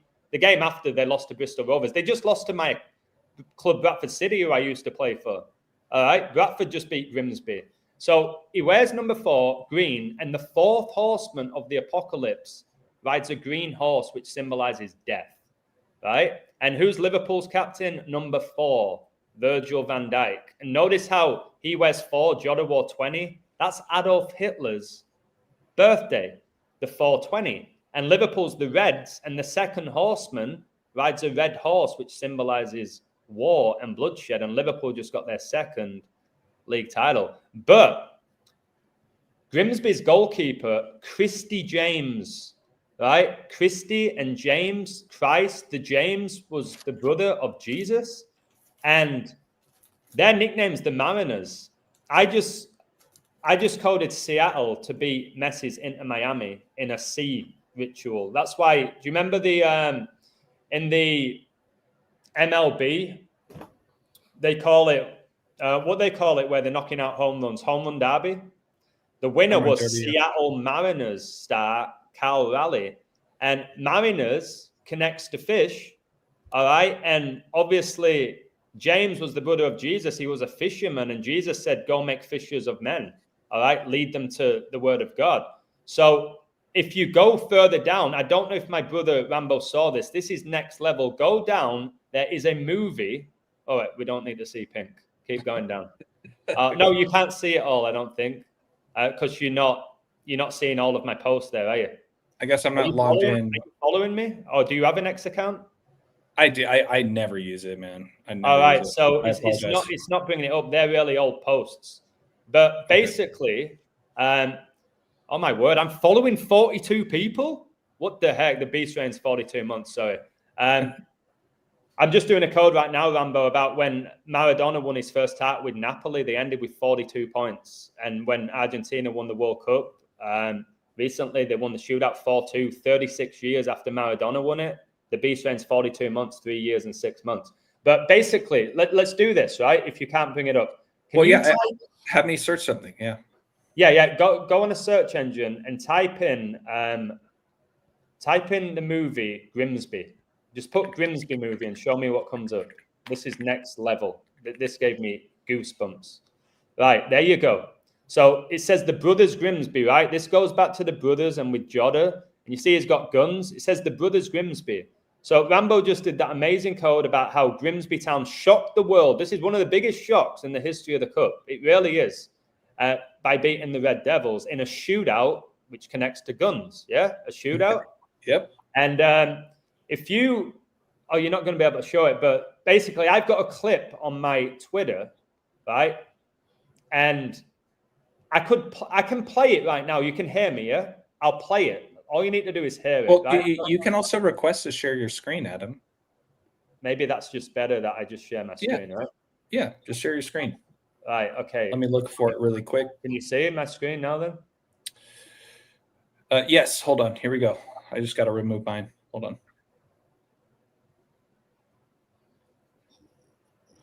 You have the floor, my man.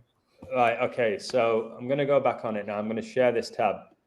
Right, you all see my Twitter page, yeah? I'm just scrolling down. You see, all right, okay. All right. Oh, by the way, this made me laugh. I found an image of Pope Leo looking exactly like Harry Potter with a wand. that I just was like, oh my word, like just the things you find when you have the eyes to see. You have to go watch my stream I did about Anthony. It's absolutely crazy. But anyways, let's go find this.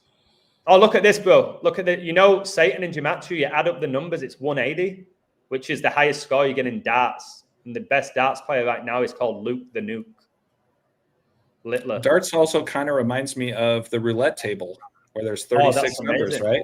Yeah, the roulette table has the colors of the four horsemen as well. It's got the red, the black, the green. The red and the black, just going back to what Rambo was pointing out about Manchester.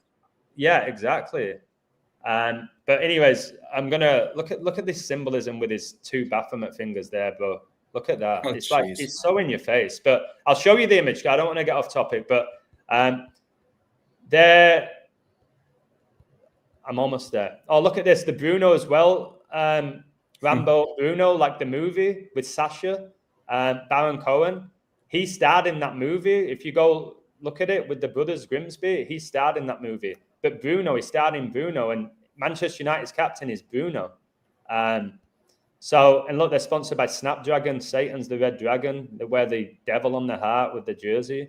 So here it is. I'm still going. I'm almost there. Here it. Okay, there's the image. Right, here's the scene. You ready? Get ready.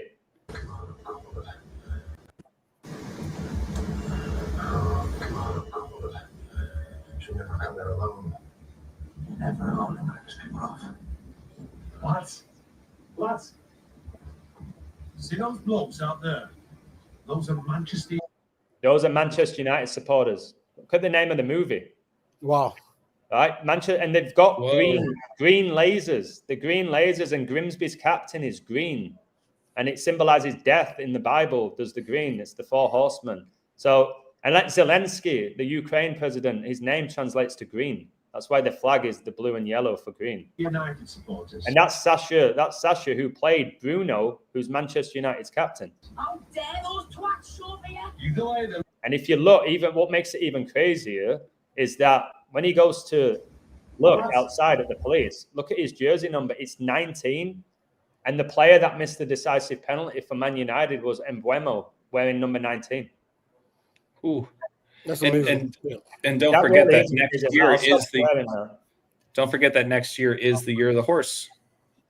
there you go. And the four horsemen, it's all about the four horsemen. Like my boy Rambo said, like the Olympics is every 4 years, the Euros 4 years, the Olympics 4 years. The 4 symbolizes death. You know that in China, don't you? They don't like that number because it's pronounced the same as death, is the way they pronounce the number 4. So that's why I'm like Liverpool's captain being number 4 is very, very, very interesting to me. So yeah, things like that is just, and Celtic, whose coach has the 126th birthday, they just got knocked out by a team from Kazakhstan, which connects to the movie Borat. He played that character as well. And that's like this huge shock, Celtic losing to this team from, is it Kazakhstan where he was from, Borat?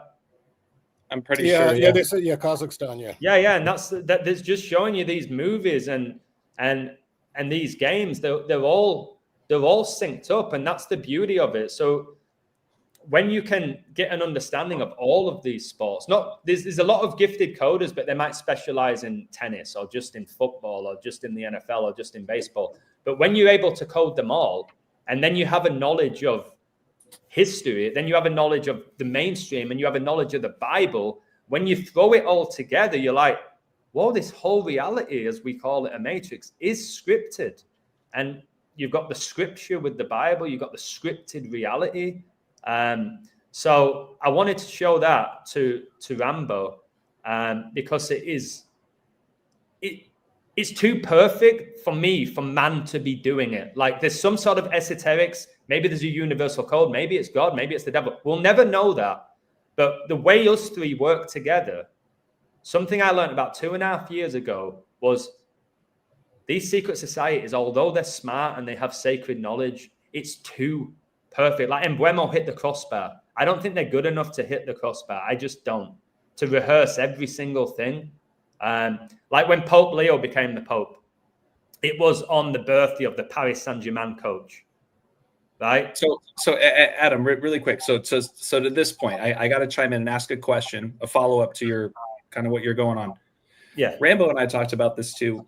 And I know that everybody in this community always have this same question. To hit the crossbar, to hit the foul pole, to hit the field goal post, right? In American football, etc. Is it strictly divine? Is it being manipulated through technology, magnets, or anything else that we don't even know about? What are your thoughts? I could try and answer that. And what I love about these open-ended questions is nobody's here telling you exactly how it's being done. Like, yeah, just your interpretation. We will never fully understand it. It is extremely divine, my take on it.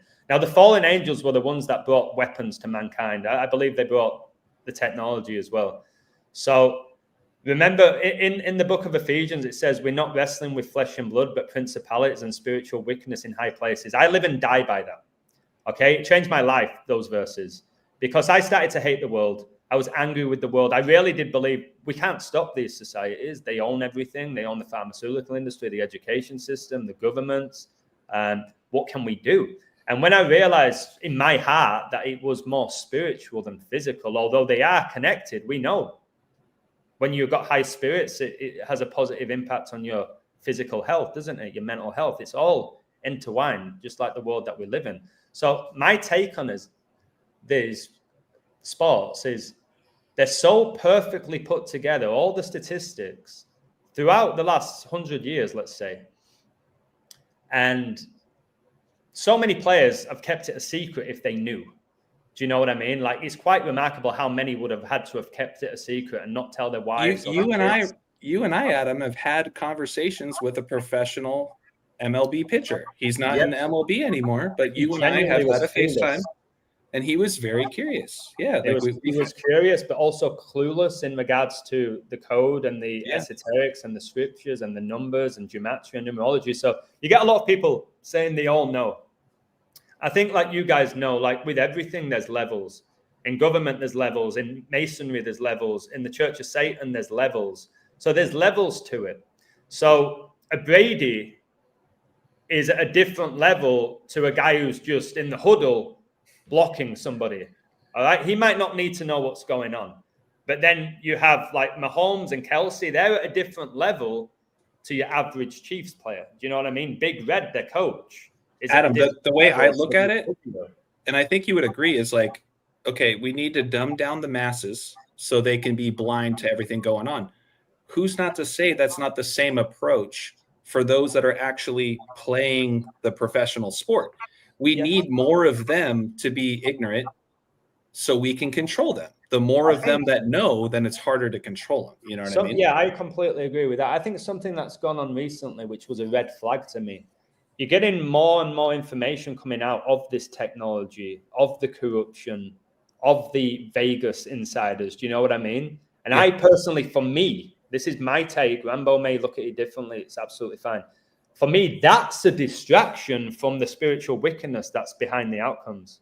So the fallen angels were cast out of heaven with Lucifer, a third of the angels, which is why I think that 33 is so significant in the world with the occult. So these angels were cast out from heaven to earth. And I believe they wanted to be worshipped in heaven. Okay, that's why they basically went with Lucifer. They wanted the same worship that God received. So for me, these fallen angels thrive off energy. You know, we always talk about energy harvesting.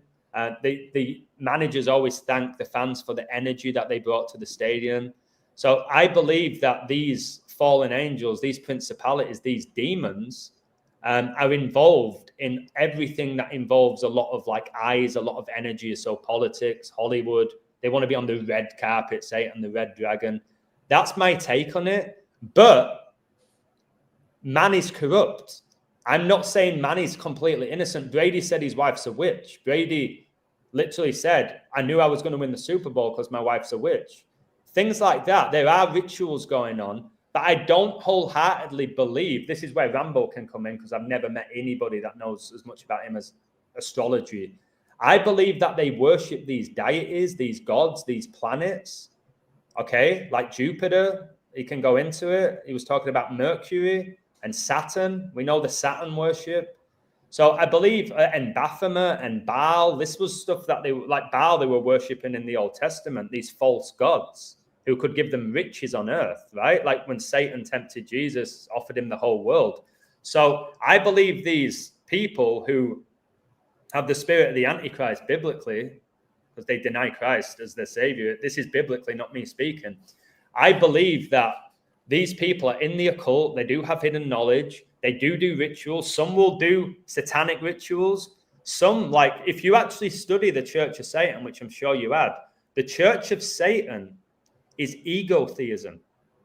It's not outright worshiping the devil. It's egotheism. So it's the Crowley, do as thou wilt.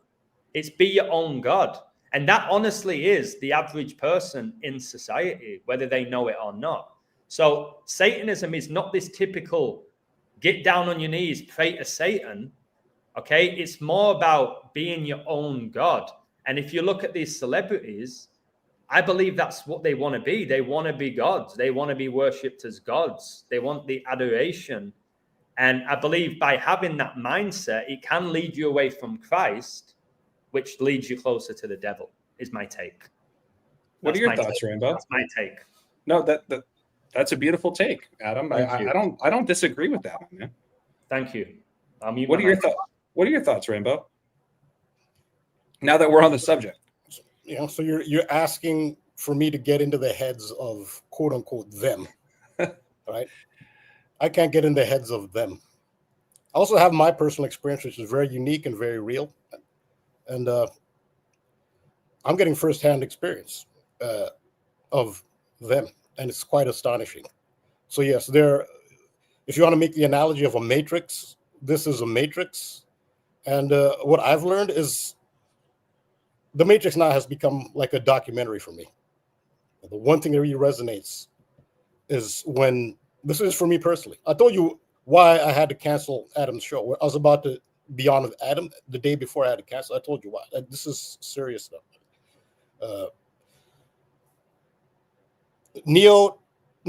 Morpheus tells Neo, nobody can show you what the Matrix is.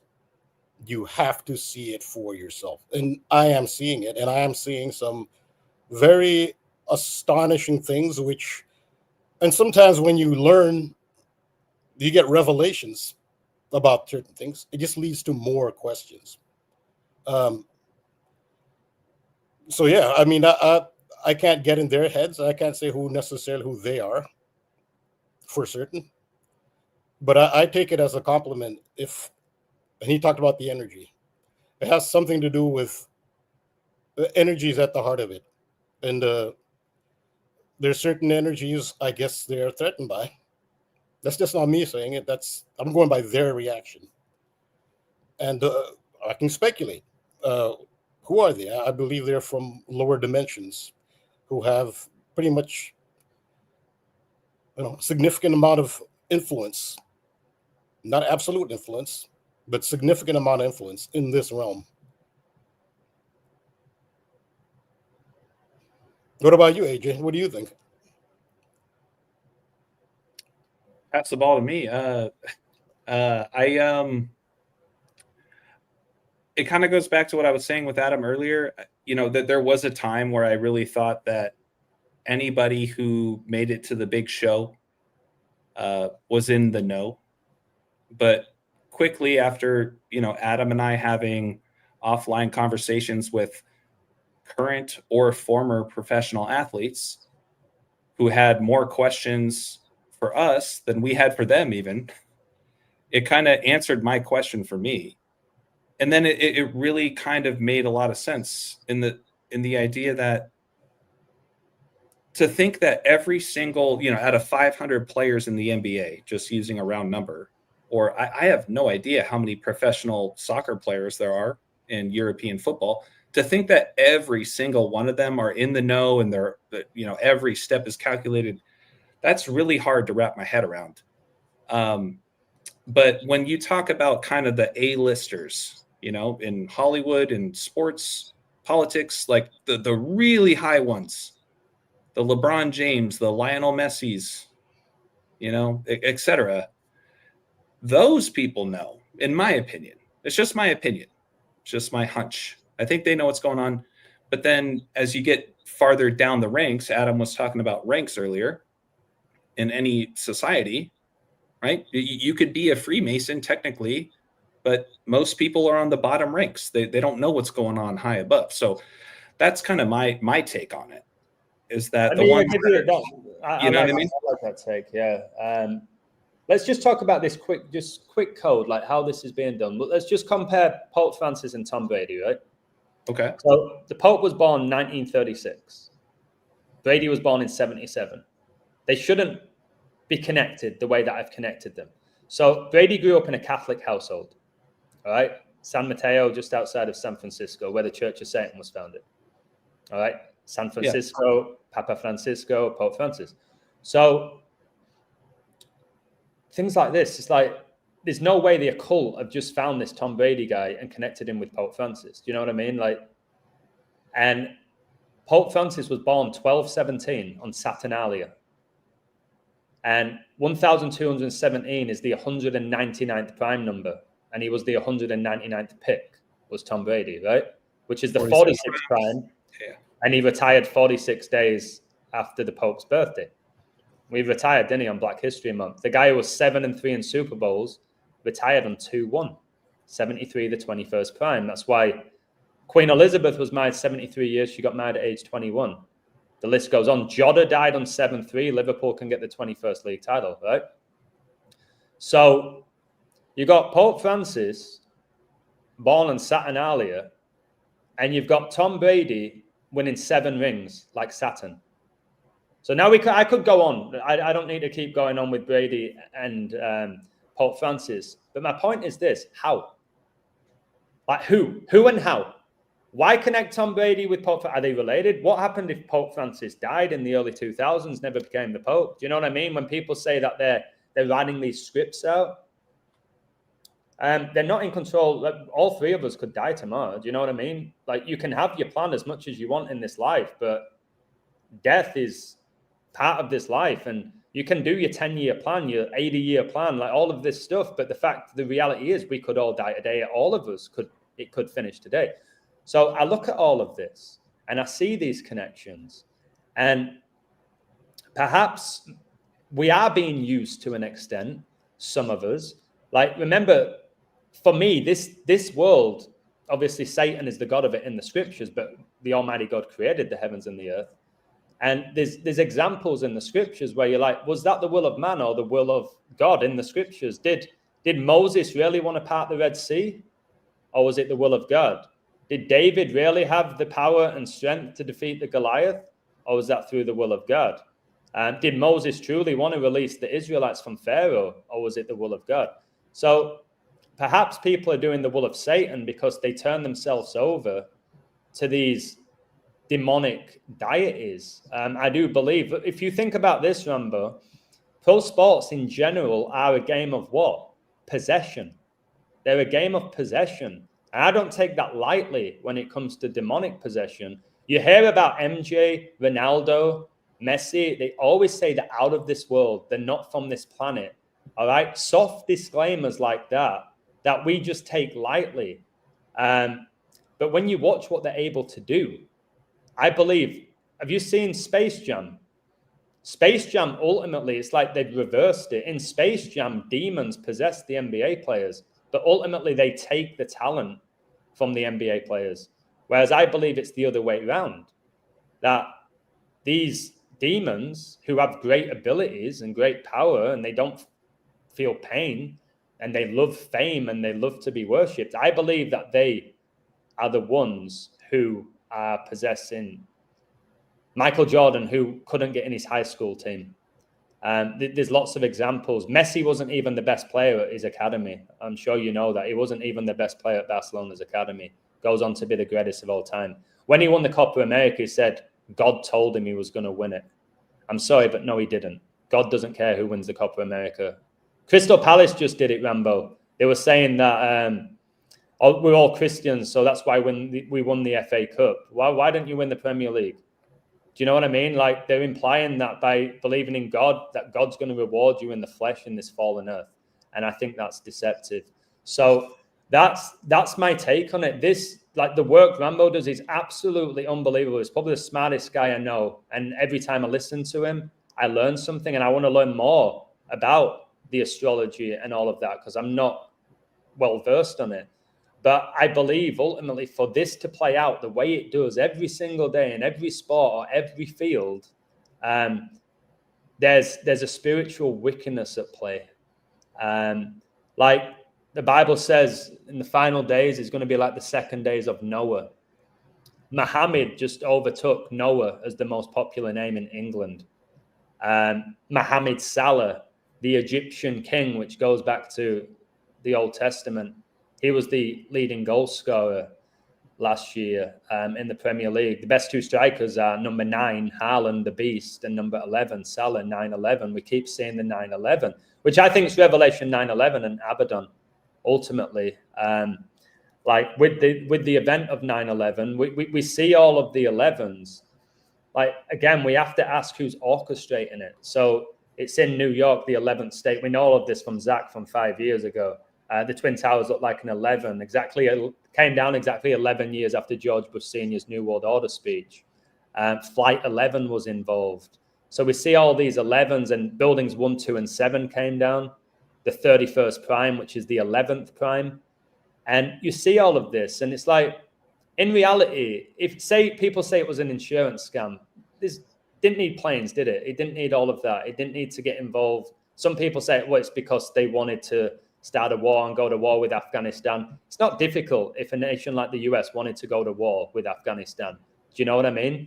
So there's a lot of questions that we ask when we talk about conspiracies, but the deeper you get into it, you start to realize that it's practically impossible for man to be orchestrating this without the help of spiritual wickedness.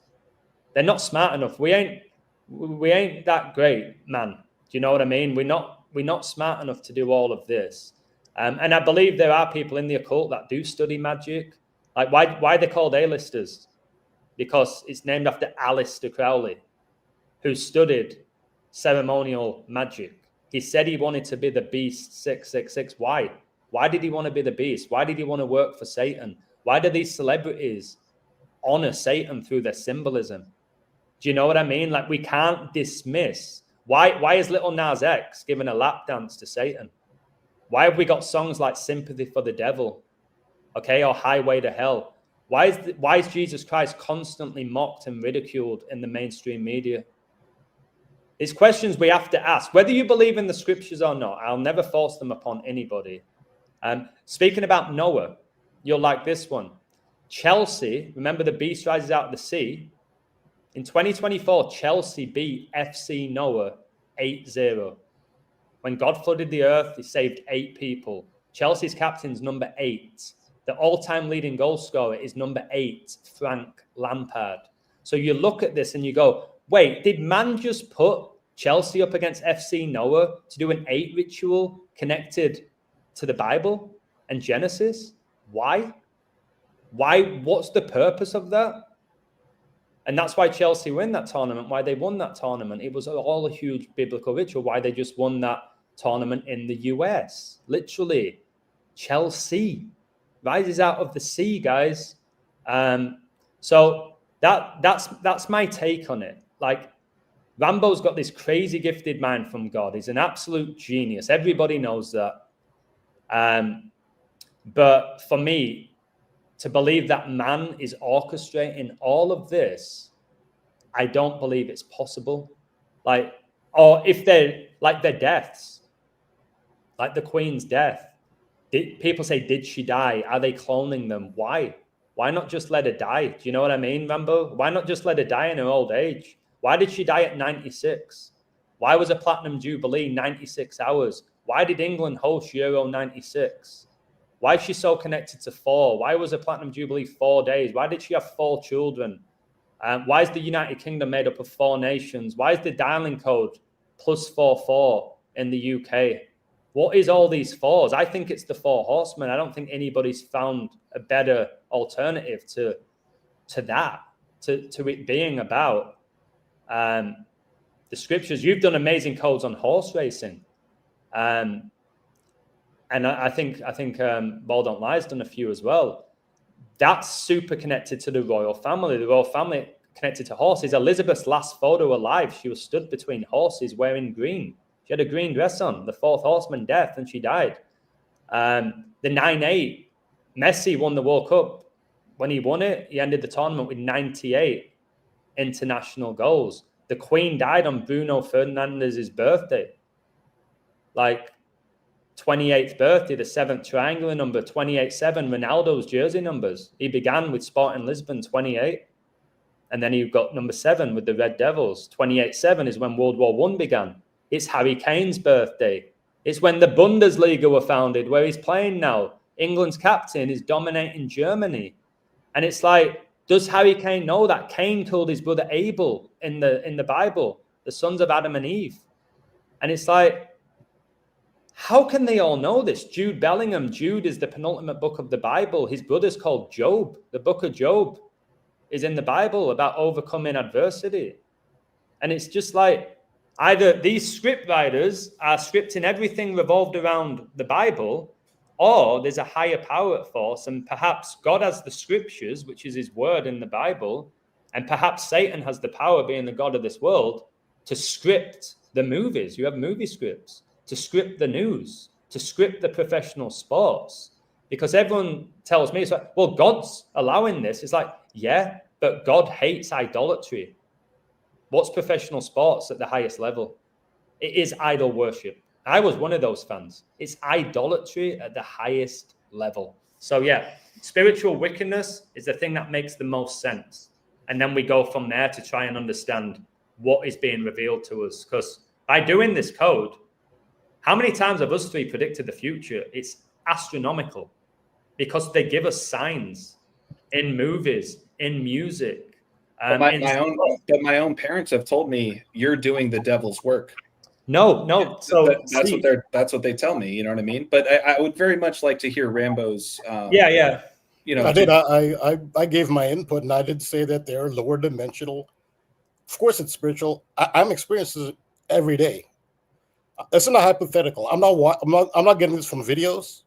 I'm not getting this from websites. I experience this at a closer level than what most people will experience. But yes, it is spiritual. I don't know. You seem to think that I think it's all man, because I remember every time you say, "Oh, Rambo's great," it's always followed by "but." Rambo's brilliant, but yeah. it's So always a but. But I say yeah. it is spiritual. I think but rather than spiritual, I would use the word biblical. But like where I live right now, I'm right at the heart of it. This is where the Church of Satan is, right here where I am, and I've dealt with them. They've sent me their codes too. They've identified themselves to me through code. Yeah, yeah. And I see it every day right here. You look at where the Church of Satan is. I'm right here. I live in the town where their headquarters. They left San Francisco. Now they're headquartered here. So what my take is on this is why I believe you're targeted. Is remember, I believe that these Satanists, these high-level people in the occult, I don't believe the majority of them are aware that they're worshiping the devil, right? I don't believe they do. Like, whether they're studying astrology, I don't believe they're necessarily on the knees for Satan. If they knew the scriptures, they obviously know Satan's a defeated foe. He's going to perish in the lake of fire, right? So they're not well versed on the scriptures, or they might know the Bible, but they don't fully believe it to be the truth, right? So what you do better than anyone that I've ever come across is you expose the occult better than anyone. But no, that's what I mean. They might not be too fussed about the people that are talking about the scriptures. They might not be that versed on that. You're revealing their secrets. I'm revealing the Bible. So you're revealing their secrets. You're revealing the occult. You're revealing they worship these planets. You're revealing all the astrology. You're revealing how they think. That's why they're after you. That's my take on it. If you went down the biblical route the way I do, they'd probably leave you alone. But you're truly exposing the occult. Yeah, but Christians get persecuted too. So you can't say that. You're saying if someone's a Christian, they won't get persecuted. No, blessed are those who are persecuted in the name of Christ. Yeah, the persecuted. I'm being persecuted. You're saying I'm being persecuted because I'm not being biblical. But then you say, well, they'd leave you alone if you were biblical. That means I believe the actual, like you said, you have direct connection with the Church of Satan, these people contacting you for what you're revealing. I've never had any of them come for me, and I've revealed so much. Okay? I've had people attack me for my faith. I've become demonetized on YouTube. I used to get paid a lot of money. I'm now demonetized since I preached the gospel. I was never allowed to be monetized from day one. I don't know what's worse, not being monetized or getting there and then being demonetized. That's one of the reasons I deleted my channel. It wasn't even worth it. It wasn't even. I understand that. I had as many subscribers as you did at the time. And they never let me. At least they monetized you, then they demonetized you. They never even let me. Because originally, because there's been a growth with me spiritually on my journey. Originally, all I was doing was talking about sports. I was telling you who was going to win. I had this incredible hit rate. I was keeping people in the matrix. I was entertaining people. I was making people laugh. And then when I went down the route of preaching the gospel, that's when I got demonetized. So I got to that point. You've always been revealing the occult, the esoterics, this hidden knowledge. Yeah, YouTube don't want you doing that. So the reason I got monetized in the first place is because I was just a guy who was very smart, who talked about sports. That's why I got monetized. As soon as I started becoming more aware of the fallen world we live in and the occult and the scriptures and the false religions and the false prophets and all the numbers that I can do from the top of my head, then I got demonetized, which has demon in it. And I don't believe that's a coincidence either. So there's a journey to all of this. I got monetized because I was keeping people in the matrix and I made a fortune. I'd make 6, 7, 8 grand a month doing this. And I gambled. All right. So they had no issue. I was keeping everyone I was entertaining people. Right, guys, this week, Premier League, we've got Man United, Liverpool. I'd give them all the numbers. I won't go deep. I never mention the name Jesus Christ. So they let me do it because I'm keeping them in the matrix, which is the average coder in the world doing this. All right. They're in the Twitter groups and they're in Discord and all they do, they're still in the loop. They're still talking about the games. They're still fanboys of it. So that's why I went from being monetized, making a ton of money, to now I've lost 70% of my income. That's because I love Christ. Otherwise, why would I do this? Why would I used to get 6,000 views on YouTube? Now I get 500 with double the subs. Why am I still doing it? It's not the finances. I could go work in a school and get more money now. So I believe I have a gift. I believe you have a gift. I believe AJ has a gift. I believe I acknowledge God's given me my gift. I'm not sure who you acknowledge. Everybody tells you how smart you are, intelligent, bright, but I don't know if you believe you earned that through your studies. I believe that God has blessed me with the eyes to see. I don't believe it's down to me. I believe he's blessed me with the eyes to see, the ears to hear. And until I die, I'm going to preach the gospel. I'm going to expose the darkness. And I give my glory. I used to give it all to me. You used to watch me, kind of like Zach. I'm the best coder. Nobody can touch me. I got 6 futures in a row. I've called futures in 25 different sports. All that stuff that I was doing and telling people, look at that. I just won $6,000 last night. Easy money, very cocky, very arrogant. And then Christ came into my life and humbled me. Because when I was comparing myself with the world, I was like, I'm better than most people. Compared myself to God, I was nothing because he's perfect. So when you feel like there's a but, I'll stick to it. You're a genius, but you don't talk about the Bible. And I think if you did, you'd be a different level to all of us put together. Because let's bring AJ into this. Who do you acknowledge, AJ? Adam, who do I acknowledge? Yeah, that's a good question. Yeah, let's bring AJ into this. Yeah. How about you share your opinion too? This is a 3-way conversation, so I'll chime in. I acknowledge Christ. I believe, I hate that word. I feel in my heart of a Christ consciousness. I believe in vibration. I feel in vibration. Rambo, you and I had a very humble conversation last night. Where'd Adam go? I firmly feel in my heart it's all about vibration. And it's all about moving forward. And I agree with Rambo's take offline about we are all in our own life's journey, and nobody's opinion, in my opinion, is right more than someone else's. Doesn't mean I have to agree with everybody, but it has to do with, just being open to anybody's take. And, it's a challenging journey, especially people like us, right? That go down the path of wanting to know. And you would think by doing that, you're going to get more answers, but you actually get more questions. You get more questions. It gets harder the more you know. You said you follow Christ, but would you consider yourself a Christian? No, I wouldn't. Because I believe in Christ consciousness, not Christ in the way that millions and millions of people view themselves. Looking at Christ as an external figure, right? So, if we're going to get into this debate, we are coming up on that 2-hour mark, by the way, but just to be mindful, for me, it's just a matter of the whole idea of, anything outside of you and having that be your be all end all about your destiny, so on and so forth. And with the work that we do, right? Like seeing the wordplay and seeing how much things are manipulated over time. But then just to take something like the Bible as that has not been manipulated whatsoever, which it clearly has,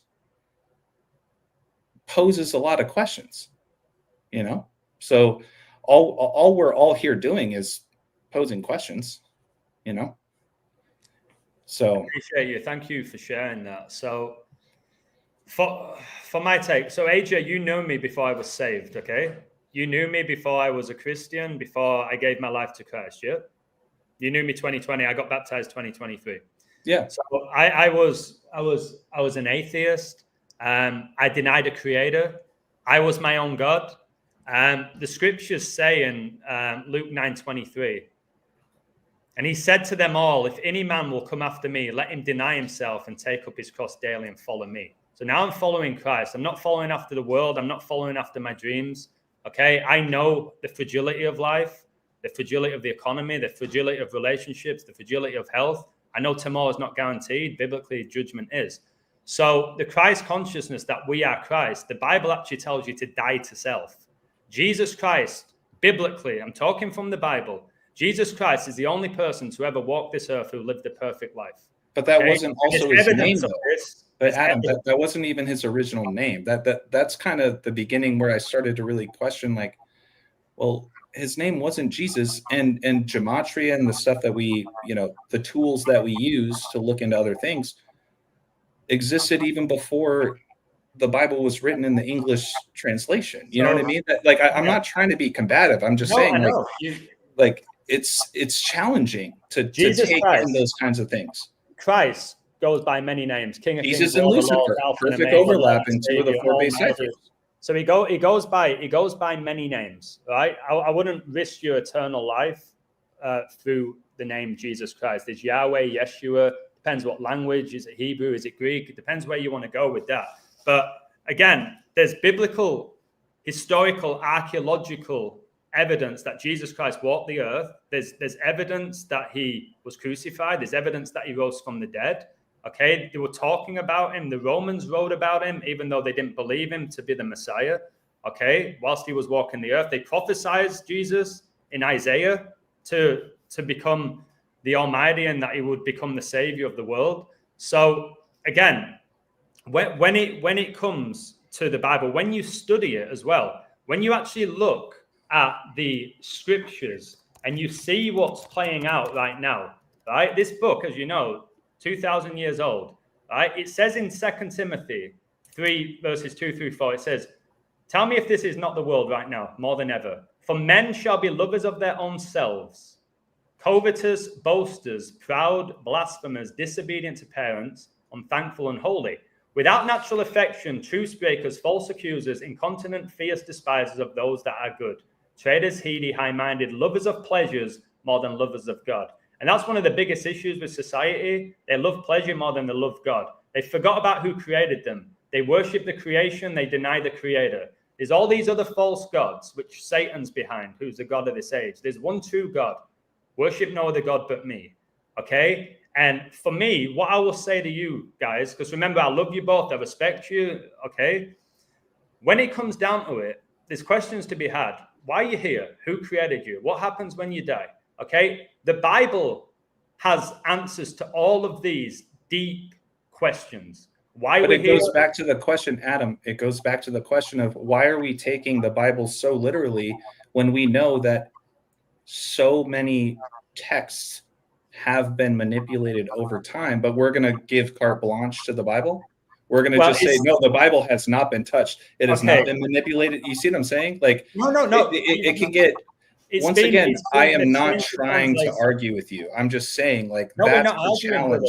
That's the challenge that I have. These are brilliant questions and questions you need to ask. They're great questions. The translations, okay? Obviously, the original language was not English, all right?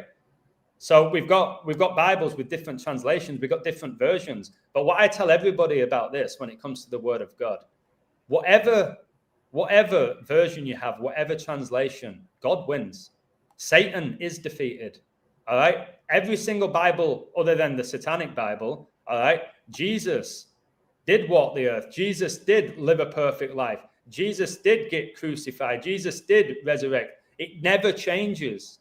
All right. The ending never changes. The beginning never changes. So when you're talking about the translation, if I read wordplay and I put it in German, okay, right, you're going to tell me it's being corrupted? No, it's not. It's just in a different language. Why do we have so many languages? Why do we have so many languages?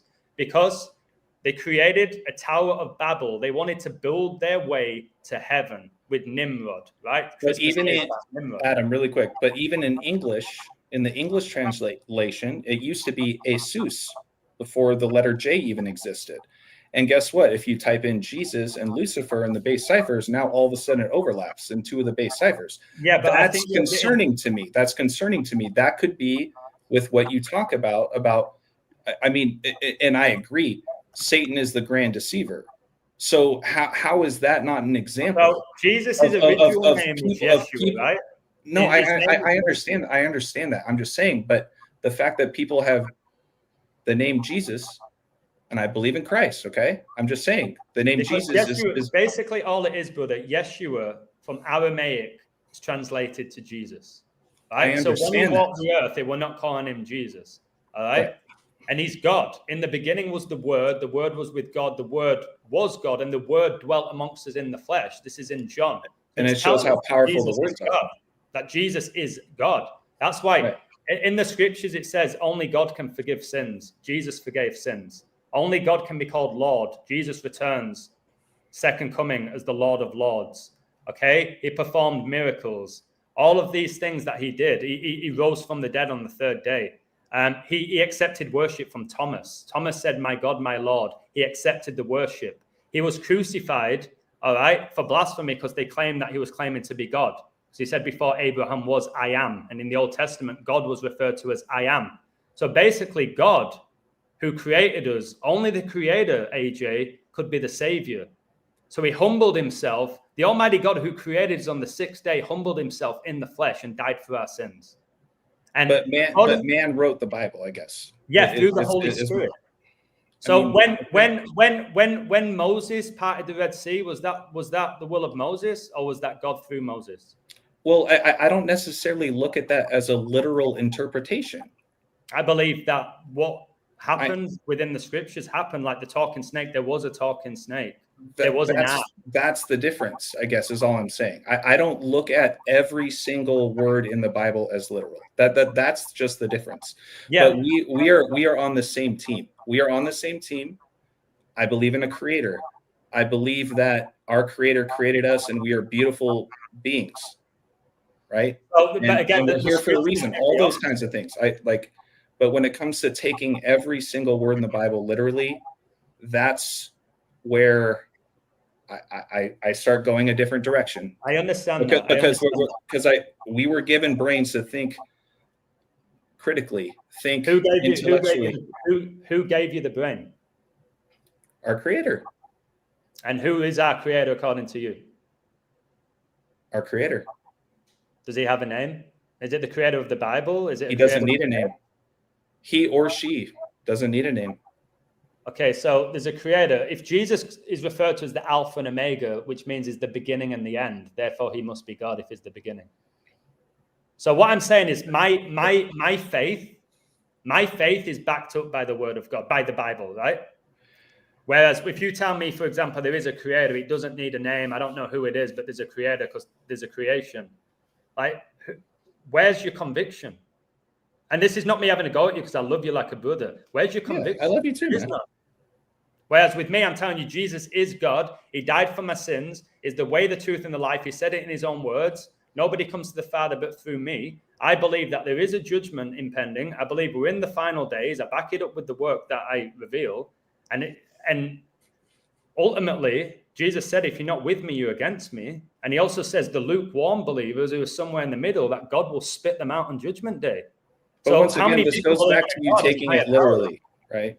That's all I'm saying. Adam, I think we're getting close on time, but I think with our conversation about the Bible, honestly, I think this is a great segue because once again, the reason why we started this whole pod or this whole live stream, right? Talking about soccer, talking about football, European, etc. I'm going to segue to basketball for a quick second. Okay. I got to share this with you, man, because I don't know if you've seen this yet, but if you haven't, you need to see this. This is cool. So did you know that the NBA schedule released on Magic Johnson's 66th birthday? Nope. Yep. So we got that. And the Lakers are now entering their 66th season in Los Angeles. Okay. So that's a big one. Do you know the NBA's first ever game was on 6/6? Oh my God. Yeah, you're right. You're right. Yeah. Yeah, exactly. But think about this. It's the Lakers' 66th season. Magic turns 66 years old the same day that they release this year's upcoming NBA season. Okay. The Western Forum or the Lakers, Magic Johnson made his name, began construction in the year 66. Yep. So there's that one. And I got to shout out my man, He Got Game, Myron. These are screenshots from our live stream that we did a couple weeks back. Make sure to go check it out. But look at this, Adam. You're going to love this because this is going to tie right back into the soccer themes. Yeah. Did you know that the old Forum, which still stands right next to the Clippers Stadium, the new one, it's on 3900 West Manchester? Nope. Boulevard. LeBron James has shares in Liverpool, yeah? Did you know that? Well, yeah. And did you know that LeBron James was born the same date that the old Forum first opened? Wow, no. Dude, dude, and of course he's about to enter his 41st birthday. King equals 41, etc. You know? Yeah, that's crazy. I know that LeBron, wasn't he born exactly 9 years after Tiger Woods as well? Shit. I never really tied LeBron with yeah, I think Tiger was born December the 30th, 75, and LeBron December the 30th, 84. Okay. I'm just going to blow through these last couple slides, but since we've been talking about the Bible and things like that, this is definitely something to think about. I know that the NFL starts tomorrow, but NBA is right behind it. Mm-hmm. Check this out, man. So my boy Myron, he points out this season, the Lakers will be in Los Angeles for 66 years, while Magic is 66 years old. The schedule released on Magic's 66th birthday. Don't forget that LeBron James equals 66, Lakers 66, LeBron 66, etc. Base ciphers. But what did I mention here? 3900 West Manchester. He also points out that when you look at the King James version of the Bible, 66 books. Yep, but there's also 39 in the Old Testament. So think about the old forum. Yep, and if you do the 39 books in the Old Testament and 27 in the New, and 3 times 9 is 27. Mm-hmm. Yep. And Kobe's statue was unveiled the 39th day of the year of his 666th game. On 2/8, which is the date of next year's Super Bowl. And we'll touch on that. The 28 again, the 7th triangular number. Perfect number. So there's another player named Robert Parrish. I don't know if you ever heard of him. Wait, what's his name? Robert Parrish. I thought you said perish because that means to die. Parish. Well, yeah, exactly. Yeah, exactly. Yeah. So he played a total of 1,611 games in his career. And his last name's Parish, which is like a small district typically having its own church and a priest or pastor. And our newest pope is Robert. Yeah, Pope Leo, like Leo Messi, the lion. Yep. And wow, check this out. I didn't know any of this. This is, and by the way, you said about the 27s as well with the New Testament. The King James Bible was published 1611. That's 27. 16 plus 11. No, exactly. So that's the bottom part here. Like he connects it to the Holy Bible, the whole 1611. And just so you know, LeBron James is literally, you can count on 2 hands games away from hitting his 1,611th game of his career. Woo! That's insane, brother. Dude. Insane. So once again, this is all Myron. This is all my boy Myron. He says Robert Parrish, 1611 games played record, is about to be broken by King James. Parrish began his career in Golden State. Shout out to Cody. Cody had some talking points about 1611 and the Golden Gate Bridge with another one of his followers. But Golden State is the land of the Levites. And Golden State is home of San Francisco, Santa Clara, a lot of stuff with RAMBO. You're talking about Levi Stadium? Well, Levi Stadium, Levites. See what I'm saying? Yeah, but if again, going back to the Bible, do you know about the tribe of Levi? Not as much, but let me finish here, just so you know, because this is where I'm going with that. This is where I'm going. Okay. He asks, is the story of the Levites being told through California and the Warriors? Because the Lakers and the Warriors are going to start the first game of this upcoming season. We already talked about all the 66s. This goes back to the very beginning of our live stream about the 66s, And he said, I'll finish with this. To the left of the map is California. Notice it's kind of very similar shaped to the 12 tribes of Israel, right? So there's that piece. And then in closing, I don't know if you know this, Adam, but in the land of Canaan, the Israelites worshipped the golden calf, reminding of the Golden Gate Bridge, blah, blah, blah, right? Did you know that one of Steph Curry's sons' names is Canaan? No, but the canon makes me think of War, and his name's Wardle, and he plays for the Warriors. Yeah, Wardell. Yep, exactly. Yeah. Whoever did that presentation, unbelievable, by the way. I'm telling you, man. Shout out, and also all your 66s. Route 66 is a historic highway that once connected Chicago, where the Pope's from, to Santa Monica, California. And it was established 1926, the year Elizabeth was born, which is very interesting. It was 1926. So that's Route 66 if you want to mark that one down for another 66. And also, yeah, Rambo, please. Just real quick, you talk about Route 66? Yeah, the Route 66 from Chicago to Santa Monica. Yeah, we talk about Alexander Arnold, and he's in Spain, Real Madrid. You know, Adam, the name of Diogo Jota's widow, her last name was Root.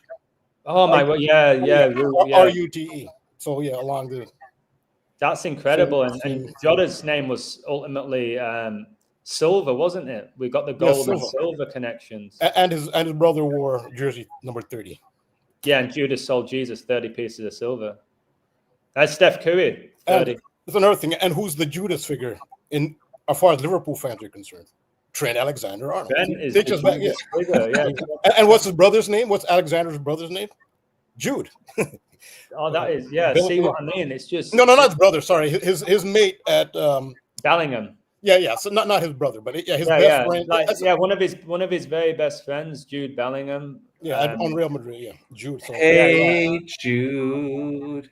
And you've got his name's Trent Alexander-Arnold. His name's Trent Alexander-Arnold, and you have the Council of Trent as well, which is really important to look into the Council of Trent. But yeah, like what you were showing us there, like the upcoming Super Bowl is in Levi Stadium, isn't it? And it's going to be Super Bowl 60. You're talking about the gold. Trump wants to push this golden generation, this golden age, yeah? And Trump won the 60th quadrennial US election on 60 date numerology, and it's going to be Super Bowl 60. Kobe's highest scoring game we know was his 660th game, but in his last ever game, he got 60 points, didn't he? Messi, his first ever World Cup goal, he made the game 6-0. And if you look in the Bible as well, when you're looking at king, you're talking about King James, King Nebuchadnezzar made an idol of gold that stood at 60 cubits. And like he literally forced people to worship it or they would be killed. So you see how deep this all is? Like the 60, the gold, like Kobe died on 126, didn't he? What's that? It's 60 plus 66 is 126. Mm-hmm. So it's just the connections, like these numbers are divine. They're ultimately divine. And there's clearly a father-son ritual here that's been going on, right? Where do you think that's coming from? Son and where do you think that comes from, AJ? You know the Bible. Yep. Yes.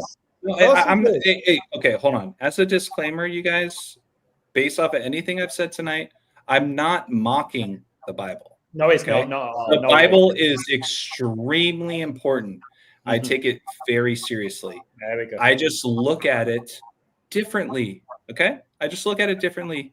That's all it is. That's all it is. You know, Magic, this is going off topic. So we're not really off topic with Magic Johnson.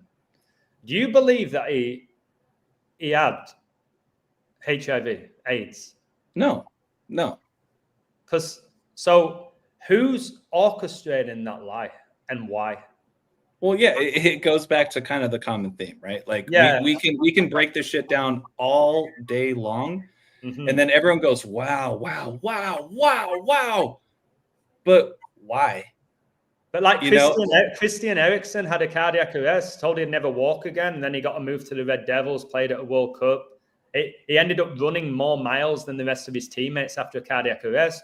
The Bronny James code you've done, he gets a cardiac arrest. He struggled at college, but then he goes to the Lakers. All right. And you have things like, what was the NFL player for the Bills? DeMar Hamlin. Yeah, DeMar Hamlin. And then he recovers. And like, there's so many examples of this. Roman Reigns got leukemia, came back stronger, fitter, faster than ever after leukemia. And it's like, this is wickedness to do this. And if so, why do they also go through, we always hear they go through humiliation rituals, don't we? Why and for what purpose is a fair question. What's the purpose of like having these celebrity men wear dresses? For what? Who's gaining from that? Do you get what I mean? Yeah, definitely. Do you remember the movie Like Mike, Adam? Never heard of it, brother. Really? Oh my God, man. No. I only caught on to it. I loved it as a kid because like you wanted to be a professional soccer player. I wanted to be very close. I envisioned myself as a professional basketball player standing at 6 foot tall, white boy with blonde cornrows. Yeah, exactly. But Like Mike, featuring Lil Bow Wow, right? And all the Dog Star stuff. Sirius the Dog Star. Sirius is the opening song for the Chicago Bulls. Sirius is in the Truman Show. There you go. Exactly. Like, go take a look at the movie Like Mike. I just rewatched it for the first time. And where did you watch it? What platform? Do you know? It's for free on YouTube. It's for free. All right, so Little Bow Wow. I mean, do you know why they're all called Little with the rappers? Little, like LIL, is 33. There you go. You got so many. Little Wayne, Little Bow Wow, Little Nas X, like. So it's not just little; it's also young. It's also baby. That's very true. So it's infantilization, mostly of black males. Okay, they don't pick those. Yeah, so everything has to do with young this, young that. You know, lil this, lil that. You have. And did you see with the young thing, brother, with Ashley Young, where he was supposed to be playing against his son in the FA Cup, but they never brought his son on? Did you see that? No, I missed that one. So Ashley Young playing in the FA Cup last year was at Everton, okay, and they had an FA Cup tie, and Everton's opponent was the team that Ashley Young's son were playing for. So there was this big thing about Ashley is going to play against his son, but they never brought his son off the bench. So everyone were like, why didn't you just give him like a few minutes against his dad? But they bigged it up. Can't remember who was playing for at the time, Ashley Young's son. But crazily, like things like this, Ashley Young, brother, one of my best friends, Chris, I won't say his last name, I went to university with him. He went to school, right, with Ashley Young. And in Watford, in Hertfordshire. And he said, like, Ashley Young was like the 4th or 5th best player in his grade. In like high school. So how did he go play for Man United and England and Villa when he won like the top 5 at his high school? I was head and shoulders above everyone at my high school, not being cocky. But how do you go from being like that? Again, like the Michael Jordan, he couldn't get in his high school team. And then he's the greatest ever. It's just, how? Did he just train harder than everybody else? That's what they say about Ronaldo. He's got a great diet. Shouldn't they all have a great diet, AJ? Like, shouldn't they all have an amazing diet and nutrition and cardio when they're getting paid millions? What's he doing differently? You know what? Let's talk about diet for a second, really quick. I know we're over time. Yeah, we'll do like 15 more minutes because I've got to make dinner for my girl. Yeah, but shout out to Rambo talking about the Rock of Gibraltar. Oh, the Rock just had that 15-minute round of applause for his movie, didn't he? What else was the big buzzing thing about the Rock? Wait, the earthquake movie that he did? Oh, the Ozempic? Yeah. How much weight he lost? Yeah, like looked like he lost half of his body weight, mate. Yeah, look at him. Look at him. People are going to say he's doing it for a movie role. That's what it's all going to come down. They're going to say, listen, he was doing it for a movie role. That's exactly what they're saying. Is it? See, I don't know. I promise you I didn't know that. Yeah, but that's what... Apparently he's doing like an MMA role. So now he's got to be all lean and stuff like that. You know how unhealthy that is for a guy in his 50s to cut that weight? It's so unhealthy. Going on? Like everything about The Rock, including those teeth in his mouth, are fake. And I grew up loving him. I don't know if Rambo loved WWE. I loved wrestling. I know Cody did. And I loved The Rock, man. He loves to put up his arm for Baal worship. And I just thought this guy is everything. This guy's charismatic. He's funny. He's got the greatest body. He gets all the girls. He can sing.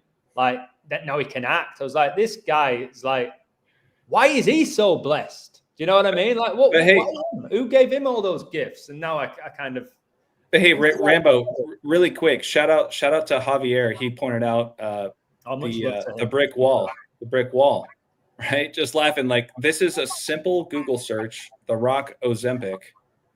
You know, think about the Wizard of Oz. But Rambo, just last night with Cody, made a great observation.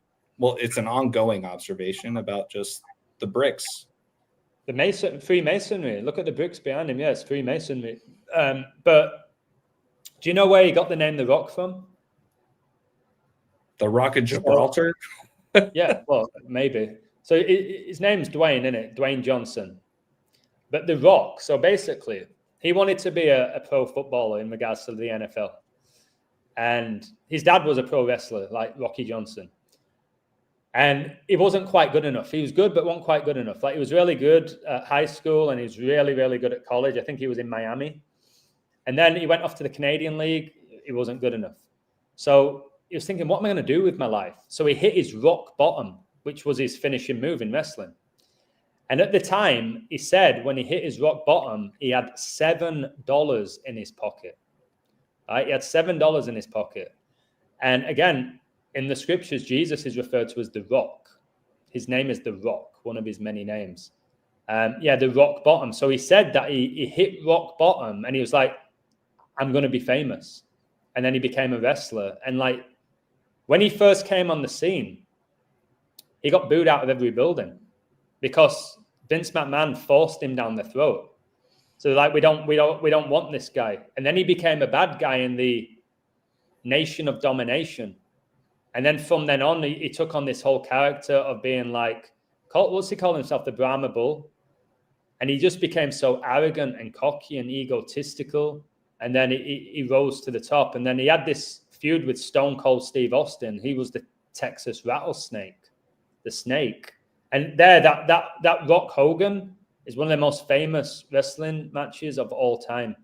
So so he did the rock bottom on Hulk Hogan. Mm-hmm. He did. And he had a big rivalry with Brock Lesnar as well. That has the Rock in his name, with the Brock. And he played in the NFL for Minnesota, Brock Lesnar. Calls himself the Beast. So yeah, wrestling is deeply symbolic. Like Rambo said with the Judgment Day, there's actually a faction in wrestling right now called the Judgment Day. They had a pay-per-view called Judgment Day, but now there's a faction. And you got the father-son there because you have Rey Mysterio and Dominic Mysterio. There's another father and son connection. So yeah, The Rock, and then he got to the top of Hollywood, and he likes to wear dresses. For some reason. The toughest guy that people thought he was. He's not tough.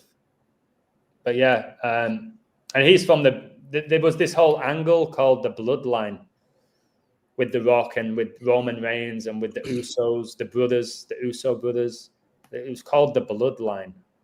So it's just really, and their guy, Paul Heyman, who was overseeing it, like the manager, he was born on 9/11. Paul Heyman. Crazy. I'm gonna start closing things down because we all were trying to be mindful of keeping it under 2 hours. We're 23 minutes over, ironically enough, Michael Jordan. But I want to pass things back off to Rambo really quick. If there was anything else that you wanted to add, touch on, etc., I want to make sure that you guys feel that, you guys had everything to share. Really quick on the Diogo Jota car crash. Can you share my really quick? This is really quick. Like, yeah, I got your screen. I hope this doesn't like open up a whole half hour more, but I just have to. It's very quick. So I just wanted to point this out on the fiery car crash. It is on, where are we? Oh, here, sorry. So he died in a fiery car crash, and it's so the car is a chariot. It was a reference to the chariots of fire. Elisha and Elijah saw the chariots of fire, and Elijah was taken up in a chariot of fire. And so, yeah, I don't have the geometry screen here, but I believe it's Chariots of Fire, sums to 226. That was the date that Diogo Jota got married, right before he had the accident. But there was another fiery car crash. That was the Cybertruck of Gilbert Arenas' former NBA star. His son in LA had a fiery Cybertruck crash. And his name, look at his name, Elijah. So, and the year started, remember I talked about the Ford F-150 on New Year's Day that it ran into a crowd on Bourbon Street. On that very same day, a Cybertruck blew up, another chariot of fire, in Las Vegas outside Trump Tower. And so the Chariots of Fire theme has been pretty big, but the most blatant one here is a son named Elijah was in a fiery Cybertruck, which is a chariot. There's some gematria stuff too. I think Chariots of Fire 226. That's when Diogo Jota died in the fiery. So I just end with that one. You can take the screen back. No, that's fantastic. And Rambo, I got 1226 you can add to your code. What's that? So Jota's heavily connected to 9/11. All right. If you go watch his wedding, you can see the pillars behind him as well. But your 226, if you go back to 1993, you had the World Trade Center bombings, which was on 226. So the 1993 World Trade Center bombing occurred on 2/26, 1993, when a urea nitrate bomb detonated in a parked van in the underground garage beneath the North Tower. So it killed 6 people. It injured over 1,000. That took place on 2/26, my brother. And it was the World Trade Center bombing, 1993. And it began at 10:18. And if you read Luke 10:18 in the Bible, it obviously says, and he said unto them, I beheld Satan as lightning fall from heaven. So I think that 2/26 is valuable connection with the World Trade Center bombings of 1993, which I think 1993 was the year that Michael Jordan got 666 points in the playoffs as well. And he's born in New York, Brooklyn. So yeah, just so wild what's going on with Jota. It's just crazy. The 66s are crazy too, because RAMBO was the first, as far as I'm concerned, that was on the upside down plane crash on Michael Jordan's birthday on runway 23 this year, right? And then his son just so happens to get arrested, getting his car caught on a train track, going back to the Future. It's unbelievable, man. It's unbelievable. Jordan was honored at the Super Bowl with Jalen Hurts wearing his Air Jordan 1s, remember? That is so true. And Michael Jordan went to 6 NBA Finals, won 6, and 6 MVPs, 666. And he stands at 6'6". And also the Chicago Bulls were founded in 66. Yes, sir. Just like the first NBA game, 6'6". Like Kobe was 6'6" as well. Like things like that. Like they're going to make up the heights just for the sake of it. Do you know what I mean? Or are they actually 6'6"? If so, what the heck is going on? Right. Do you know what I mean? So yeah, the 66s are quite incredible, that number. And 66 is what? The 11th triangular number. Goes back to the 11th. And have you ever thought about, this is a find you might not have. You should write this down, AJ. I know you'll like this. What are the 3 master numbers? 11, 33, 22, yeah. Add those numbers up. 66. Do it for me. 66. You right. add up the 3 master numbers, you have 66, brother. And then the 66 reduces to 11 because 66 is the 11th triangular number. And that's why it's so important to think about how this year is the 66th year that the Lakers are in Los Angeles. LeBron James, father-son connections.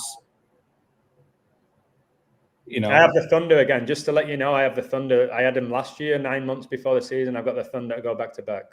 Really? Yeah. Wow. Okay. All right. You know, hey, I don't often do that, but there you go. There you go. Hey, we have it time stamped. You heard it here first, you guys. Yeah, 229. We will show this back if the Thunder come back and win for a second time. I think they go back to back. There's been a lot of back to backs. As a Clipper fan, it rips my heart out because before I woke up, the Clippers drafted Shea Gilgeous-Alexander before. You know the word Shea? You know what's that? The word Shea in Hebrew means gift. There you go. And he handed all those gifts to his teammates. Well, it's just so funny that the Clippers, my beloved team, gave a gift to the OKC Thunder in exchange for a three-way trade to get Kawhi Leonard, who has played, 20 games in the last 8 years? He's got Leo in his name. He's Leo in his name, and my next-door neighbor was Blake Griffin at the Clippers. And then you and I are close friends. Literally, my close friend was Blake Griffin. You and I talked about it. We walked down the alleyway, and you showed me. You were like, yep, the hoop used to be right there, blah, blah, blah. I remember that. He never dunked in front of me. He wouldn't do it. He never dunked. He couldn't shoot a free throw. I think I was as good as him at shooting free throws. I'm not messing. Yeah. All I was going to say is that looking back, it's hilarious that Kawhi Leonard won his only championship, or not only, his championship with the Raptors in San Francisco. You know what date San Francisco was founded? Go on. June 29th. 6/29. That's Kawhi Leonard's birthday. That's also Jude Bellingham's birthday. So Kawhi Leonard won in Golden State on Kawhi Leonard's birthday. Genius. Yeah. So anyways, you guys, let's wrap it up here. I think this was a phenomenal conversation. We went a lot of different directions. But I want to go back around the table really quick. Adam, if you wouldn't mind, please just reminding the viewers where those who might not be familiar with your work, where they can follow you. And as a reminder, you guys, if you are interested in Adam the Illusion, all of his credentials are in the description below. Thank you, brother. So YouTube channel, get all my work there for free. I know the economy is tough right now. Go to YouTube, The Illusion. I have a Twitter page, The Illusion 111. I've got Instagram, The Illusion Baby. Basically, if you're following AJ or Truth Codes, they're following me. You'll find me easily that way. I've written like 14 books. Some of them I give out for free. So if you look at the ones that are free, I can send you them. But I've written books about Trump, Kobe, Brady, the World Cup. Very insightful books that I enjoyed writing. And I have my own website. I have a website. I kept it at $10. I know the economy is tough right now. And basically the website, there's a community of people, gifted coders. Some people are there just to win money. Some want to build their knowledge of the scriptures. Some want to be part of a community because they've got nobody else that they can talk to. We learn from one another. It's a great blessing. So yeah, never in my wildest dreams did I believe I'd have a YouTube channel making money online. It wasn't a goal originally, but thank you, God, and thank you for this stream. And I learned a lot here. Every time I listen to you two guys, I learn, and I'm sure you learned from me, and that's the whole point of why we did the stream. So thanks to everyone in the chat as well. You could be doing anything in the world right now, and you're listening to us. So I always see a blessing in that. So thank you very much for everything. That is so well said, Adam. Seriously, that these are the reasons why I thrive and just am so passionate about doing these kinds of things, because it's not even about us always agreeing on the same thing, but can we disagree and still support each other? Can we still share and collaborate, even though we don't always agree? Rambo and I don't agree on a lot of stuff.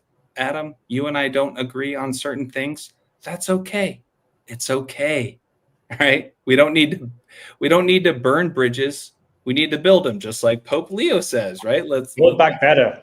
Build back better. Yeah. But you get my point, right? Finding the light in the darkness and finding the means to respect everybody's opinion, respect the observations, and our chat, our followers clearly are right in line with that. So I really appreciate both of you guys so much. Rambo, what do you have for us as we close out? Well, you're about to close out. Then I brought up the Chariots of Fire, so I'm going to go back and close out again. Okay. No. I'm so sorry. Remember, I was closing out. Then I brought more stuff up. I thought that was the end. I'm so sorry. No. You misunderstood me. I was saying that last time we were about to close out, I was going to close out. Then I added this real quick, and I'm going to say, well, this time I'm going to close out. That's actually what I was trying to say. Like, I wasn't trying to start more another decode. This time I will close up. That's what I'm saying. I won't.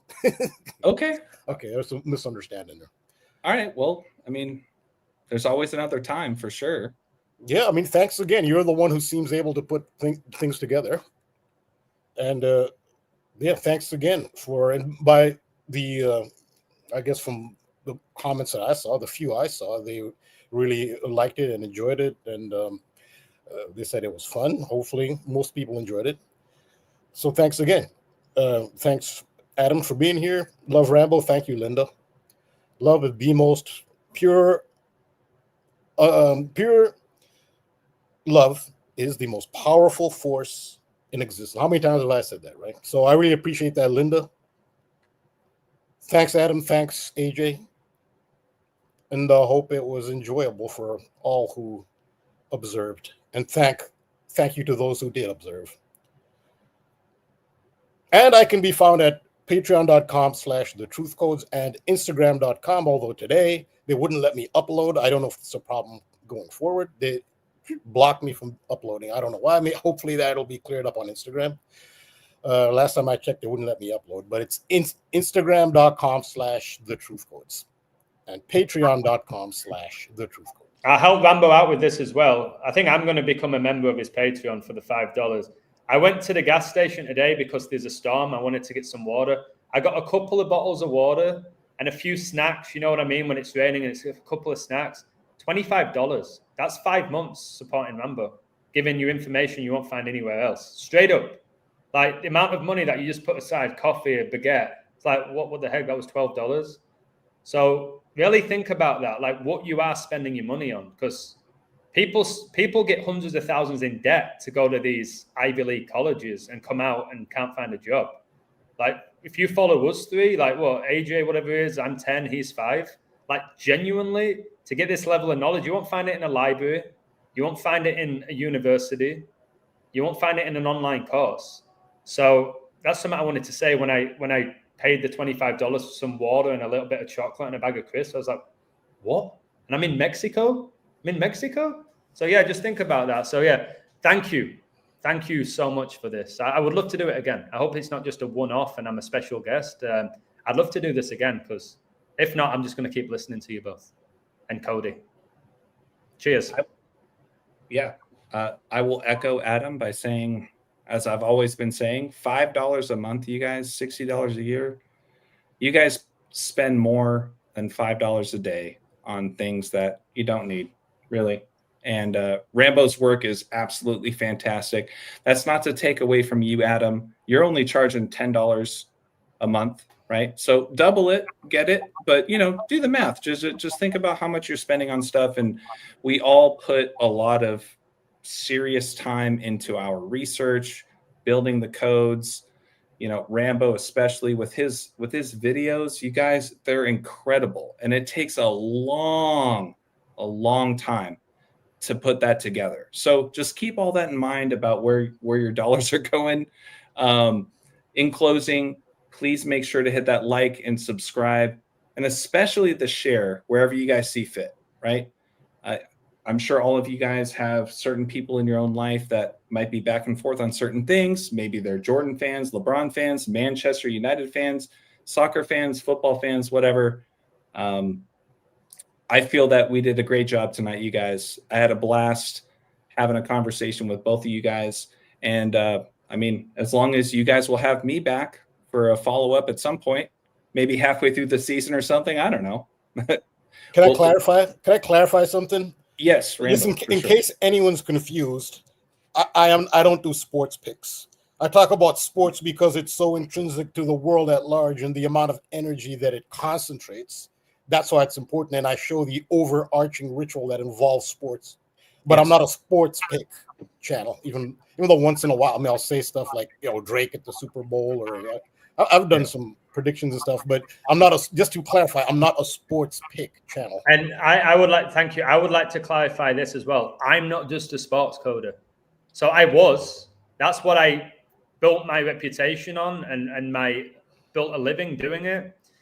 Since I stopped coding sports like 3 or 4 games a day, I realized that is mainly what people want. Like, I'm not naive to that. People in general, still in this community in general, want to go on the website to get winning picks to make money.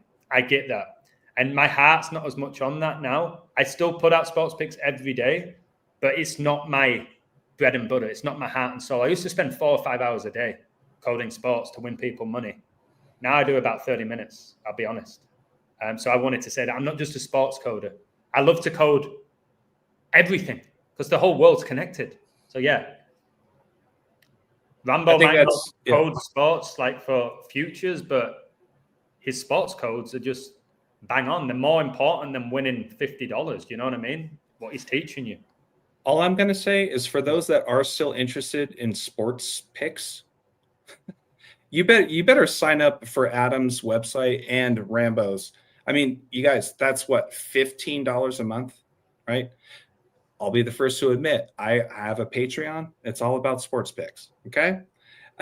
I do a lot of other things outside of it, but I don't, put that content out there because I know that for that particular niche, they want picks. I think half of the people that follow me don't even read my codes.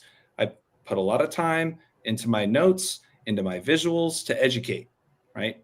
So that said, you guys, there are a lot of people who have profited on Adam the Illusion and Rambo just by listening to them, by watching their content, learning, educating, and then making their own decisions based off of the observations that they share. So I'm going to say that. And in closing, a final reminder, please make sure to hit that like and subscribe. Really appreciate you guys. I don't mean to sound like a broken record, but Rambo, sincerely appreciate you as always, my friend. Thank you so much. I'm really looking forward to when you, me, and Cody do a follow-up on Donnie Darko after last night. That's going to be a blast. But Adam, this will definitely not be the last time, my man. Seriously. I love you like a brother. Just because, woo, baby, let's go. Who cares if we disagree on certain things? But I always remind people,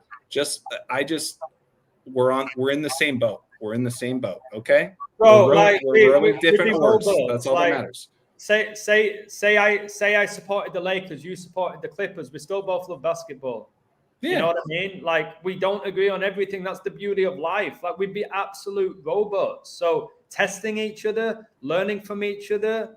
All right. I love that. I don't see this as, I used to see it as competition. Every one of you was my competition for 2 years in my head. Yeah. Everyone was my competition. I don't see you as my competition, or Zach, or Tooth Codes, or Joseph, or Cody. I'm just like, okay, what can I learn here? Yeah. Like, how can I help them? Can I make them rethink what they're saying? And I love doing. Can we help you? Yeah, exactly. And yeah, you guys both. I'm going to close by saying this, Rambo. I told you this last night, and I've told you a million times. You are my mentor. I truly admire you. And I look at you as a mentor. I really, really appreciate it. Thanks. I appreciate it. Thank you. Dirk's asking, Rambo, can we get a woo? Woo! Yeah, there we go. There we go. Woo! Yeah, baby. Let's go. This is all about the love, you guys. Who cares if we disagree? It's all about the love. It's all about the love, brother. Right? You guys are so much fun. I had a freaking blast with you guys tonight. I do look forward to the next one, as long as you guys will have me again, whether it be on Adam's channel or, Rambo. Adam, I know you're not on Patreon anymore, but there is something about like Patreon allowing to go live, but I think it's only through YouTube. But either way, I'll host. Next time we do it, I'll host. I've got 13,000 people I can host. I've got the platform where we can do it. And we can, I don't know, maybe a month into the season, we break down where the NFL is. And yeah, like the Cody did with Washington and the Packers. Like that's really interesting with them playing on 9/11 on the Washington coach's birthday. Stuff like that intrigues me. Whether we can figure out who wins it, I hope we can. I want to figure out who wins it before it happens. But if we don't, I still want to be like, wow, why are they playing on this date? What does this symbolize? What can we learn from this? I love that. I love all that. Yeah. So Meatball said I sounded like a wolf. So just to be clear, I know the wolf is a symbol of Rome. It's a symbol of the tribe of Benjamin. I'm not affiliated with either of those. Maybe I just sounded like a wolf, but there's no, because I've talked about the wolf coding. That's not what I was doing, but yeah, it was fun. How do you do a woo and not sound like a wolf? Would be my question. He only said it about me, but he never said about anything else. I think that's why he's calling you a wolf, because of the woo sound. Yeah, but I'm saying there's no symbolism behind that. It's because a wolf is a symbol of Rome. I thought that was a pretty good woo, mate. I'll give you it. Yeah. I like that woo. I know this could go on. We don't all woo the same way, you know what I mean? But we're all wooing. Yeah, I know this could go on forever, but just one last thing. We're talking about Jota. Where did Liverpool get Jota from? Was it Wolves? Yeah. And by the way, it goes on and on. Like Liverpool's first game of the Champions League is against Atletico Madrid, where Jota played as well. Yeah, not no. Yeah, it could go on and on forever. Yeah, we'll stop. Let's stop there. Yeah. Dirk says that Rambo is good at everything he does. Adam, you are phenomenal with everything that you do. I love both of you guys. Truly, I like the agape love. Okay, the agape love. I love you guys wholeheartedly. What? Oh, now you're laughing. Now I'm gonna get sensitive. No, because I told you to be specific. I don't know. It's funny. I know you're responding because I said love can mean many things, and you got to be specific when you see it manifesting. What love are they referring to? Because in Greek, love is not one word. There are many words in Greek for different kinds of love, and so you have to be. There's a specific kind of love they are referring to when you see it being manifested, especially like in the mainstream and entertainment. What kind of love are they talking about? And so I know, I guess you took my words to heart, and now you're be more like specific and stuff. But I believe we've abused the word. We have absolutely abused the word love. I love this song. I love this food. I love this. But I think we've abused the word love that we don't really know what it means anymore. Do you know what I mean? We use the word love so easily. Yeah. And I think we abuse that word. It's such a powerful word. But yeah, thank you all. I love you all. All right, so this sign off is like an NFL game where there's like 3 minutes left, but it takes half an hour, to play the 3 minutes, all the timeouts and the extra time and the injury time and blah blah blah. Yeah. That's how. For real. But no, for real, I love you guys like a brother, brotherly love, and as long as you guys will have me back, I had a blast with you guys. This will not be the last time. Thank you to all in the chat. Thank you to everybody who was watching. Please, please make sure to like and subscribe and share on your way out. Everybody's credentials are in the description of the video below. We love you all. We'll see you next time.